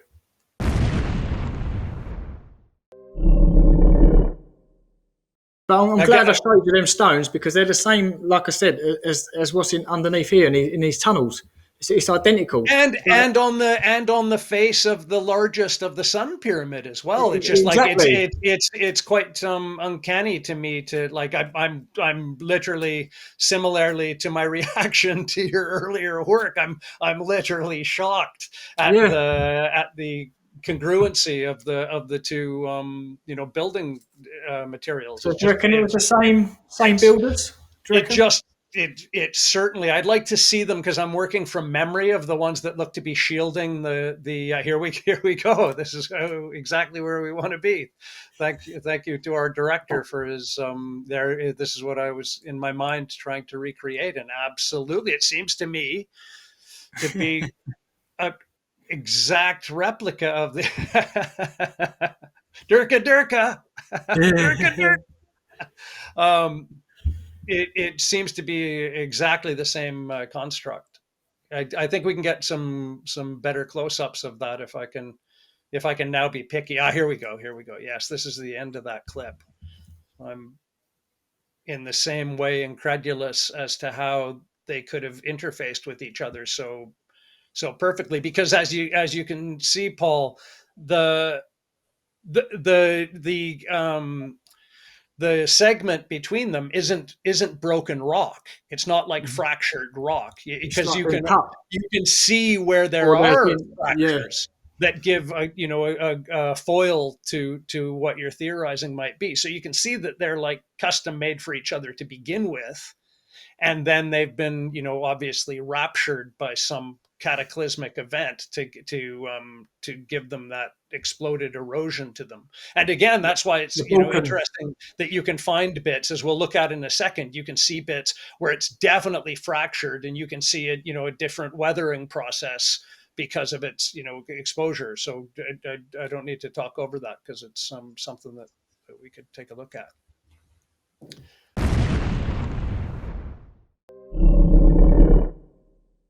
National parks, nature reserves, and quarries are all history hidden. Yeah, wowee. Yeah, that's something to put on the list for sure. Here you go. Look how intricate this is. How made for each other they were. And again, there's no fracture there, Paul. You can see that. Yeah. There's no. They have not been blown apart in whatever's separated them. Whatever event, whether it's I wouldn't say it's a slow erosion process, though it could be, I guess, if you added floods of antiquity, but there's no water table above it. It's too close to the top of the mountain, so there's not going to be a capability of much in the way of water accumulation or effect of it's water. Just going to run past it. It's not going to be sitting under the water at all. Absolutely, and especially when it was better, less disrupted, it would have been even better at to use the term siping or allowing water to pass over it without much erosion. So it's just beyond trippy to see that. I was watching a doctor. Is his name Dr. Semiage? Yes, Sam. Yeah. Dr. Sam. I was watching something on him last night, actually, and he was saying that there's a certain part of I think it was the Moon Pyramid or the Dragon Pyramid. It goes up. There's a ramp that goes up 8 degrees. Do you know about this? Yeah, absolutely. Yeah, that's, I believe, the moon. Yeah, and it was literally designed, and every 8 meters, it had a little step in it. And that was to collect water so it could go directed into the pyramid and be filtered through. Wow. Okay. Yeah. Part of the machinery. I like a ratchet almost. I get that totally. And I'm just remembering going on the spiral ascent route. Yeah. Yeah, that must have been the same one then. Yeah. But these are the same stones though, Craig, aren't they? Same as Portland. Absolutely exactly the same. It's just, again, it would be curious to see a diagnostic done on it. You got to get there with your drill. Drill will travel. Get some powder out of that thing. Yeah, I'll take some home with me, mate. It's mad. It's utterly mad that they have likely the same, people behind them. Yeah. Well, was it a universal thing? Well, it must be. It must be. Can you think of anywhere else that you've seen that have a signature? No, I can't. Not that, but I know the same as the scratch marks in Liverpool and everywhere else. I know that's going to develop now. And I'm going to start noticing everything like this everywhere. Have you now? I'll ask you another question. Have you seen scratch marks in Portland? Because I don't know of any in Bosnia. Yes, I have. Have you? Okay. Wow. Where I see them in Portland, mate, there's a part of Portland that's got it's called the Forbidden City, and it's an abandoned city, right? Well, village, it's got the houses and all that lot in it. And as I was looking through one of the windows, and I looked down, the whole of the ground floor had been gutted out, and you could see the foundations, and the foundations were megalithic. So they built this house directly on top of megalithic foundations. It was like a joke. You look through the window, and the floor is exposing the megalithic floor, the megalithic foundations. But them stones had the scratch marks on it. Wow. Yes. Wild.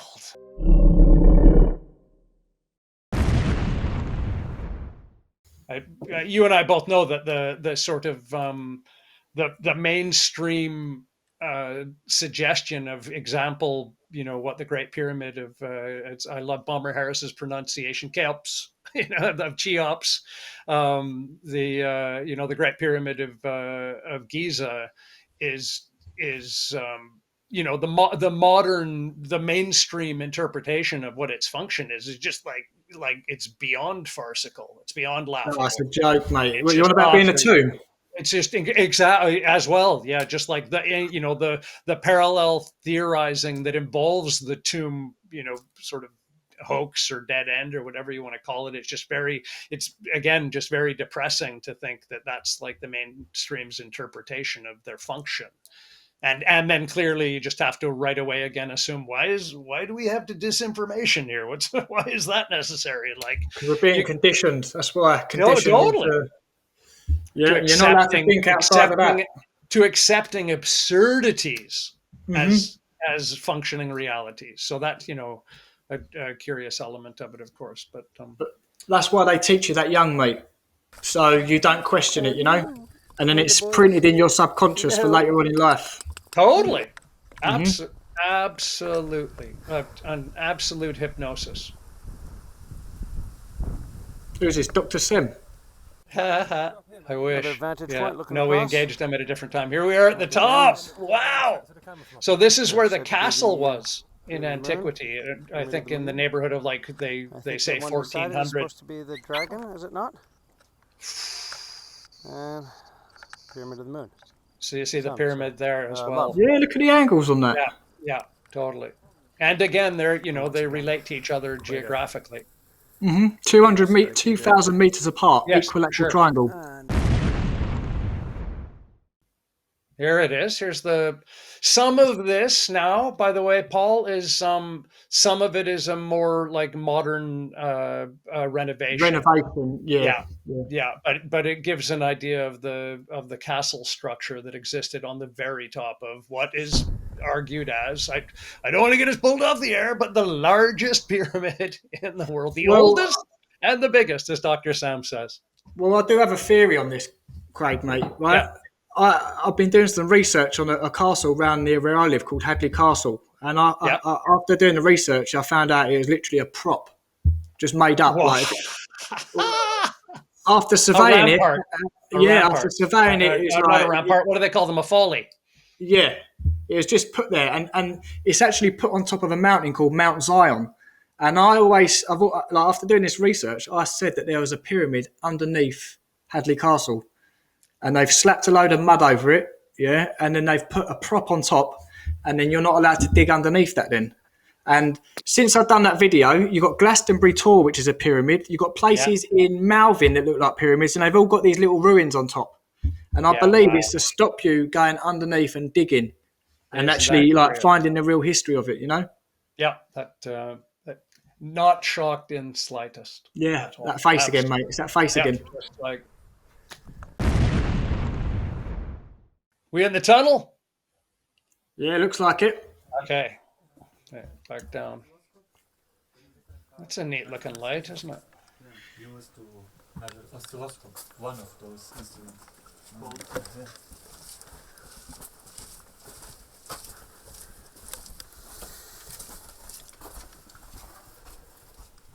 25,000. What does that mean?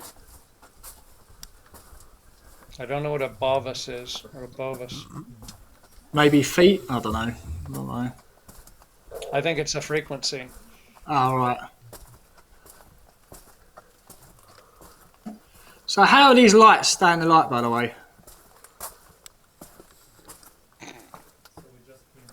Is there a power supply down there?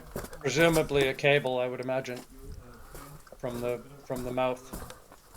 They're too intense to be battery, don't you think? Yeah. It would be a huge operation to keep batteries turned over. Big megaliths, and now we just came back, same place again. And the next place is the K5. So the deeper we go inside, direction Pyramid of the Sun, the bigger and bigger megaliths we can find. The K2 8 tons, 4 and 3.5 tons megaliths. You have seen them. You have seen them now. The biggest block is even 12 tons heavy, and we will go to take a look. I've nearly got my shirt off in that shot. Yeah. You look like a spring breaker or something, mate, you know? Yeah. That is what's that show out of not Magnum PI but close, Miami Vice. Down there in the tunnel. See, that's very fishy, isn't it? There's more of that symmetrical shoring. Just looks like a cave in, doesn't it? Mm-hmm. What not to do in a cave. See, it reminds me as well. It reminds me of a what do you call it? A mine. It seems like we're going through a mine as well. Yeah, sure. Like in the 1800s, the Victorian times. Yeah. Again, adding to my fear and apprehension of the integrity of the walls. Just, yeesh.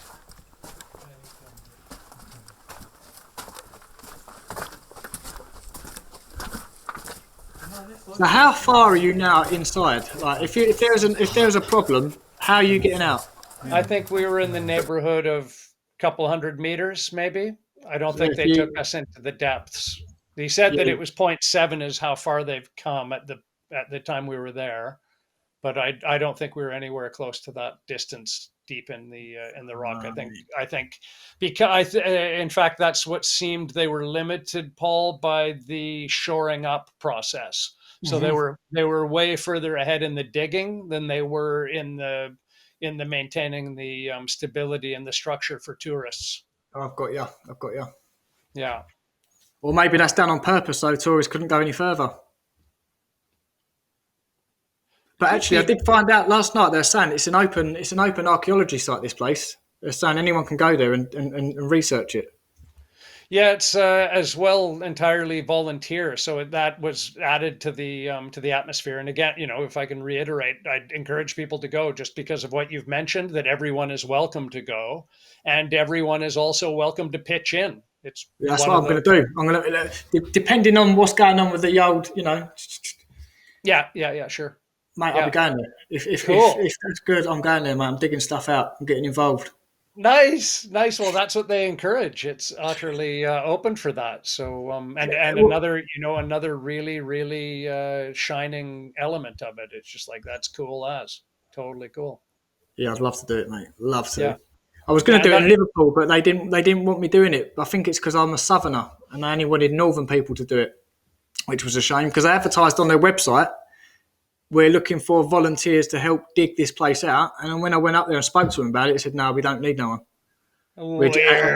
And no, they went, if we do it, we do need anyone. We'll just pick someone around us. And they had like 6 people there that was already there. And I thought, well, why put it on the website then? How very odd. And another thing about sorry. Do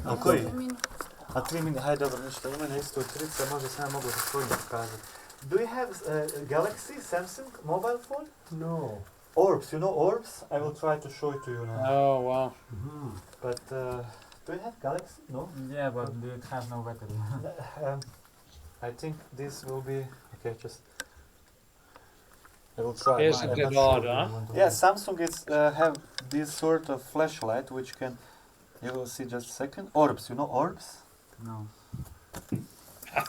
No. No, I don't know. Okay, you have dust particles, but sometimes you can see the white color light balls moving here, just like this. Yeah, yes, and then, but you don't. Now we don't have real orbs. I don't see anything. Isn't it strange, Paul? See the different strata of it. Yes, very strange. They are not now here. We don't. They don't want to appear, but sometimes you can see like white balls. It's okay. We can talk outside. Yeah. White what? I will explain. Not here. It's a long story. Isn't that mad? You can find on the internet. Look at the size of that thing. YouTube. Orb. Just write orb and you will find about it. Like with pillars of conglomerate. Mad. Is that ceramic as well? Huge, absolutely mad. I guess that's K5. Yeah, that's the biggest one. The biggest one that they found so far, I believe, at that time. So, Craig, are these tunnels then? side tunnels of a sort. I don't know how deep they posit that they follow through to, but yeah, they're everything that you see there is just like the ballast cleared away. Wow. Not in any way excavated, physically outside of that. And now we can continue. I would think that there's side tunnels that had like aquifers, that would have gone to different regions. Because remember, all of these things, if we haven't talked about it before, there's tunnels that spill out subterranean into the river that we went to on the first night's tour with the Danish ladies. That's like we were taken down to where the sort of out source or the downstream end of the river goes below the and that's where some of the water courses are believed under the pyramid to outsource to or outport. See, this is another thing. I'm believing that all rivers and streams, everything's all man-made. So Yeah, how could these, like you just mentioned, then how can these little streams underground enter rivers underground? These courses must have been dug out for it. You said that it come up battery. It's very strange. Very, very strange. How old are you? How old? 18. No, we are very young. I agree. I'm 38. I'm an old man. But you see that in other interpretations, don't you? In terms of like the canal systems around the world and in the sea, whether or not they're canals, they're certainly symmetrical and huge. And I look at them, when I look at canal systems now and rivers, I see pipework. It reminds me of pipework. And when if you've got like the River Thames, and then you've got like rivers flowing into that, it's like secondary pipework meeting primary pipework. That's what it's like. It's like the waste. It's like the rivers are like pipework. That's what it seems like. We're glitching Like the a bit. streams would waste into the bigger rivers, and it would go away as waste. It's just very. There's a lot of engineering gone into it. Like, it's not natural. None of it's natural. We just see water flowing past banks and we think it's natural, but I don't believe anything is. You look at this pond, please. You just kneel down, take a look, and then we continue. Can't see anything. No swimming, please. Yeah. Is that light? Oh yeah.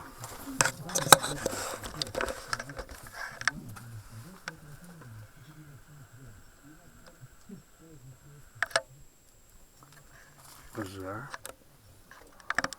So that's light coming in through a cavity. Through like a quartzite, it looks like. Yeah. Mad. Very odd. Maybe something flowed through that tunnel and hit that quartz. Wow. Wasn't that trippy? Yeah, well, it backs up the theory of generating electricity, doesn't it, really?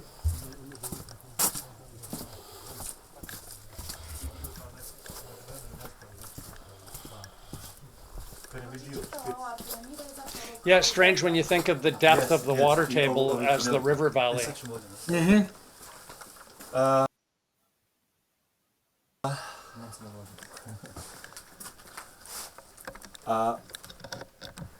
So we just wait for our friend from England.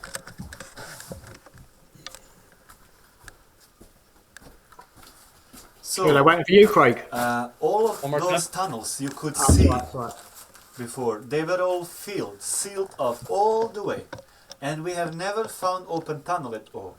At least not up until then we came here. How long? It took us indeed 4.5 years long up until we have come here, and 2 open tunnels appeared. Just a couple of meters over there. All the way sealed, filled, but then out of sudden 2 open tunnels, direction pyramid. Sealed. First 200 and the second 150 meters long, direction pyramid. This meant to be like the good news. Open tunnel, less cleaning, time saving, but the problem was tunnel was flooded. What I'm talking about right now, there is channel, as you can see behind me, photos. There is channel, 1.5 meters deep, water inside, so we couldn't move any further.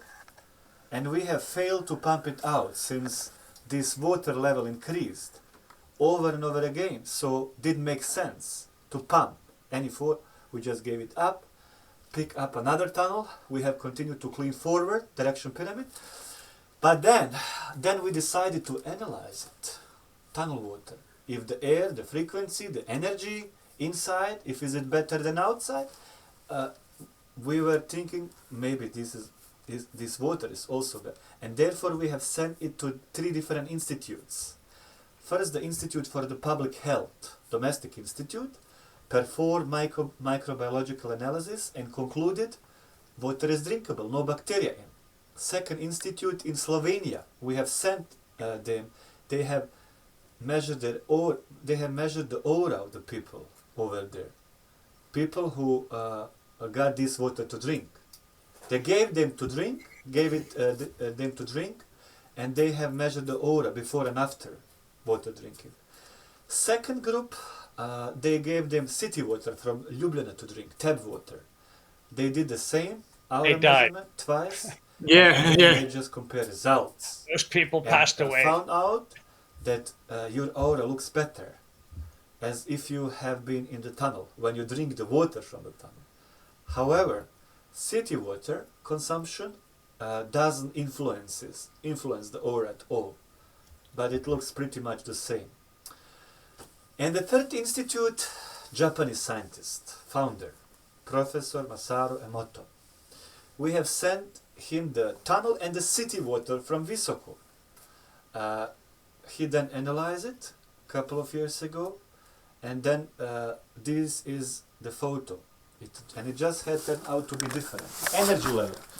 And now, right now, we are not talking about whether is it drinkable or not, but whether it has high or low energy level. Wow. Tunnel water, beautiful hexagonal crystal form, appears each corner, energetic tree formation. City water also drinkable, looks rather deformed. Why? Metal pipes, metal bed emits bad energy, fluoride, bad electromagnetism, metal particles. cosmic grids.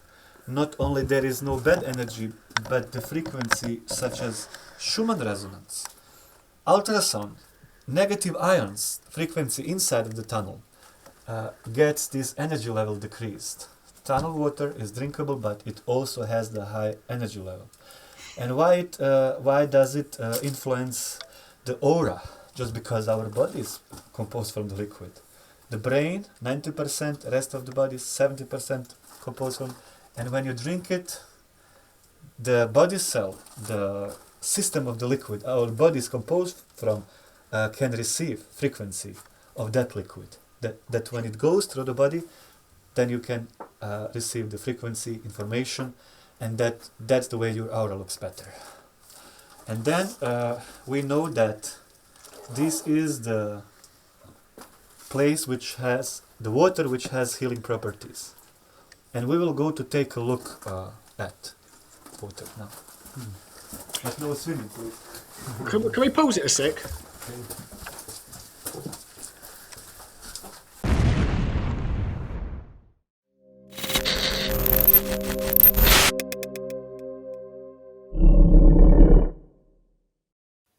Here we go. This is in Malta, but there's loads of pictures. There should be loads of pictures. This is pretty much identical. If you can go down, John. Oh, I'm going down. Wow. Here we go. Here we go. This is just screaming out Bosnian Pyramids, but this is underground in Malta. Holy. I mean, if the top right-hand picture where you've got the Jesus statue, that material is the same material as underneath in the Bosnian Pyramids or the tunnels that you're in. Holy. That's spectacular. Mm-hmm. You can't actually go to this in Malta. There's no one's allowed in these parts at all. And these are actually connected to like the national. There's actually cart ruts underground as well. If you scroll down, John, see that one there. You got the cart ruts. Fourth picture on the top right. This is underneath, Wow. underground with cart ruts. Holy. That's mad. And this is pretty similar to what you're showing me in Bosnia. But I thought I'd just show you that just to. Yeah. There's similar cart ruts in Pompeii. You've probably seen. Oh mate, there's ones in Pompeii that go to the amphitheatre. Not in Pompeii. I've done a video on it. Mate, I've done a video, and it shows you where the cart ruts go to and come from. And they're going to like an amphitheatre, so it's like public transport.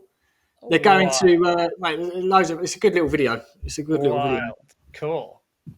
Good. But I just wanted to show you that there anyway, so you can. It's very similar.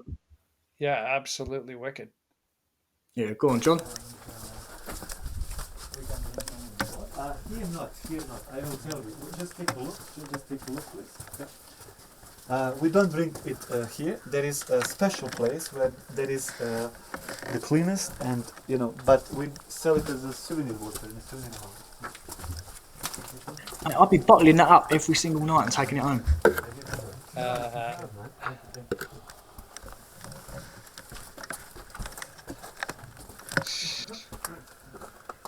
Wow, is that blocked up? Yeah. What the heck? Do you remember hearing what that was? And after that, I will show you. No, what was that? 200 meters. It's just because of you. We usually don't show it, but just strange impression because you will record it. And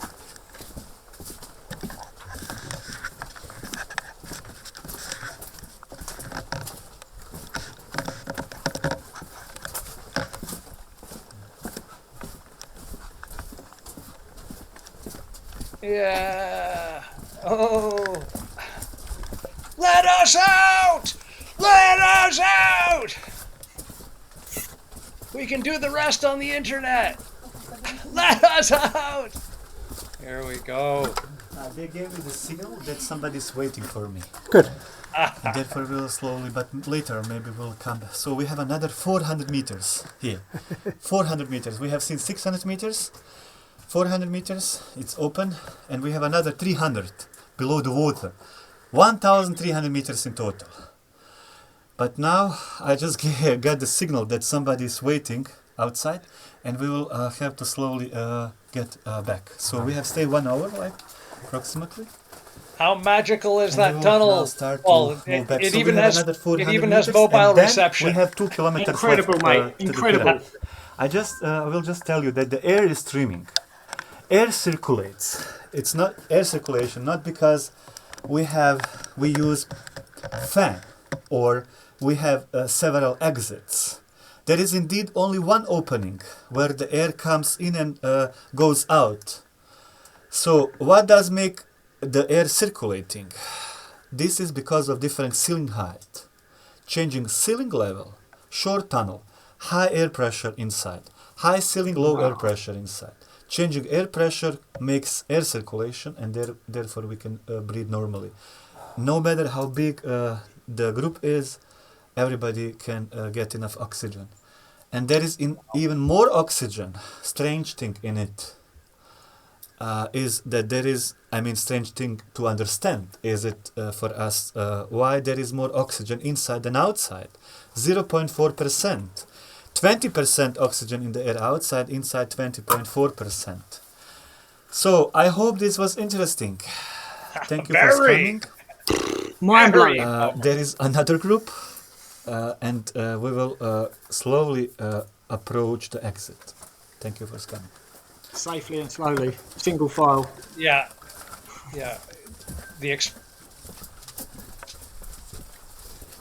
That is just fascinating. I can't wait to get there myself. So get down there, Paul. I absolutely hope that conditions allow. Because you just be the second shift. Yes, Is that right? otherwise I would. a nice atmosphere. Yeah. Time. Oh, now? We can get out, and then maybe there is Dr. Sam who wants to meet you, or we'll see. Maybe. Yay. Yeah.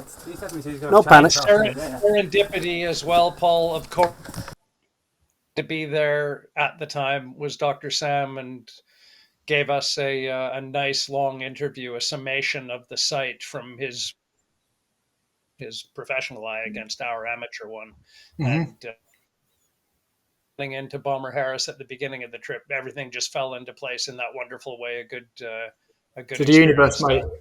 The universe. So You was meant to. All that was meant to happen.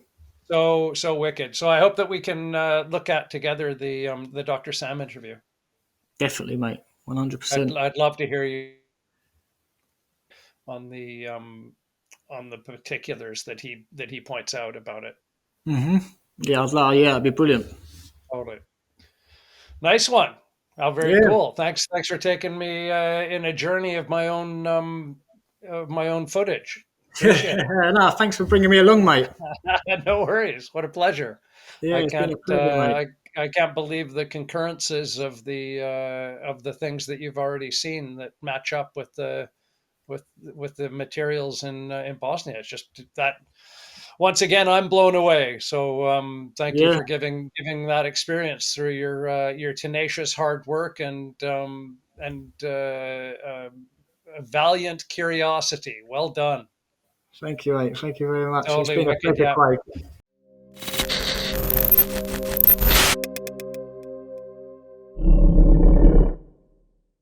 Craig Campbell's Apocalypse TV! A television show where lifting the veil! How high does it go? Is the answer through the looking glass? No stone is left unturned. What's real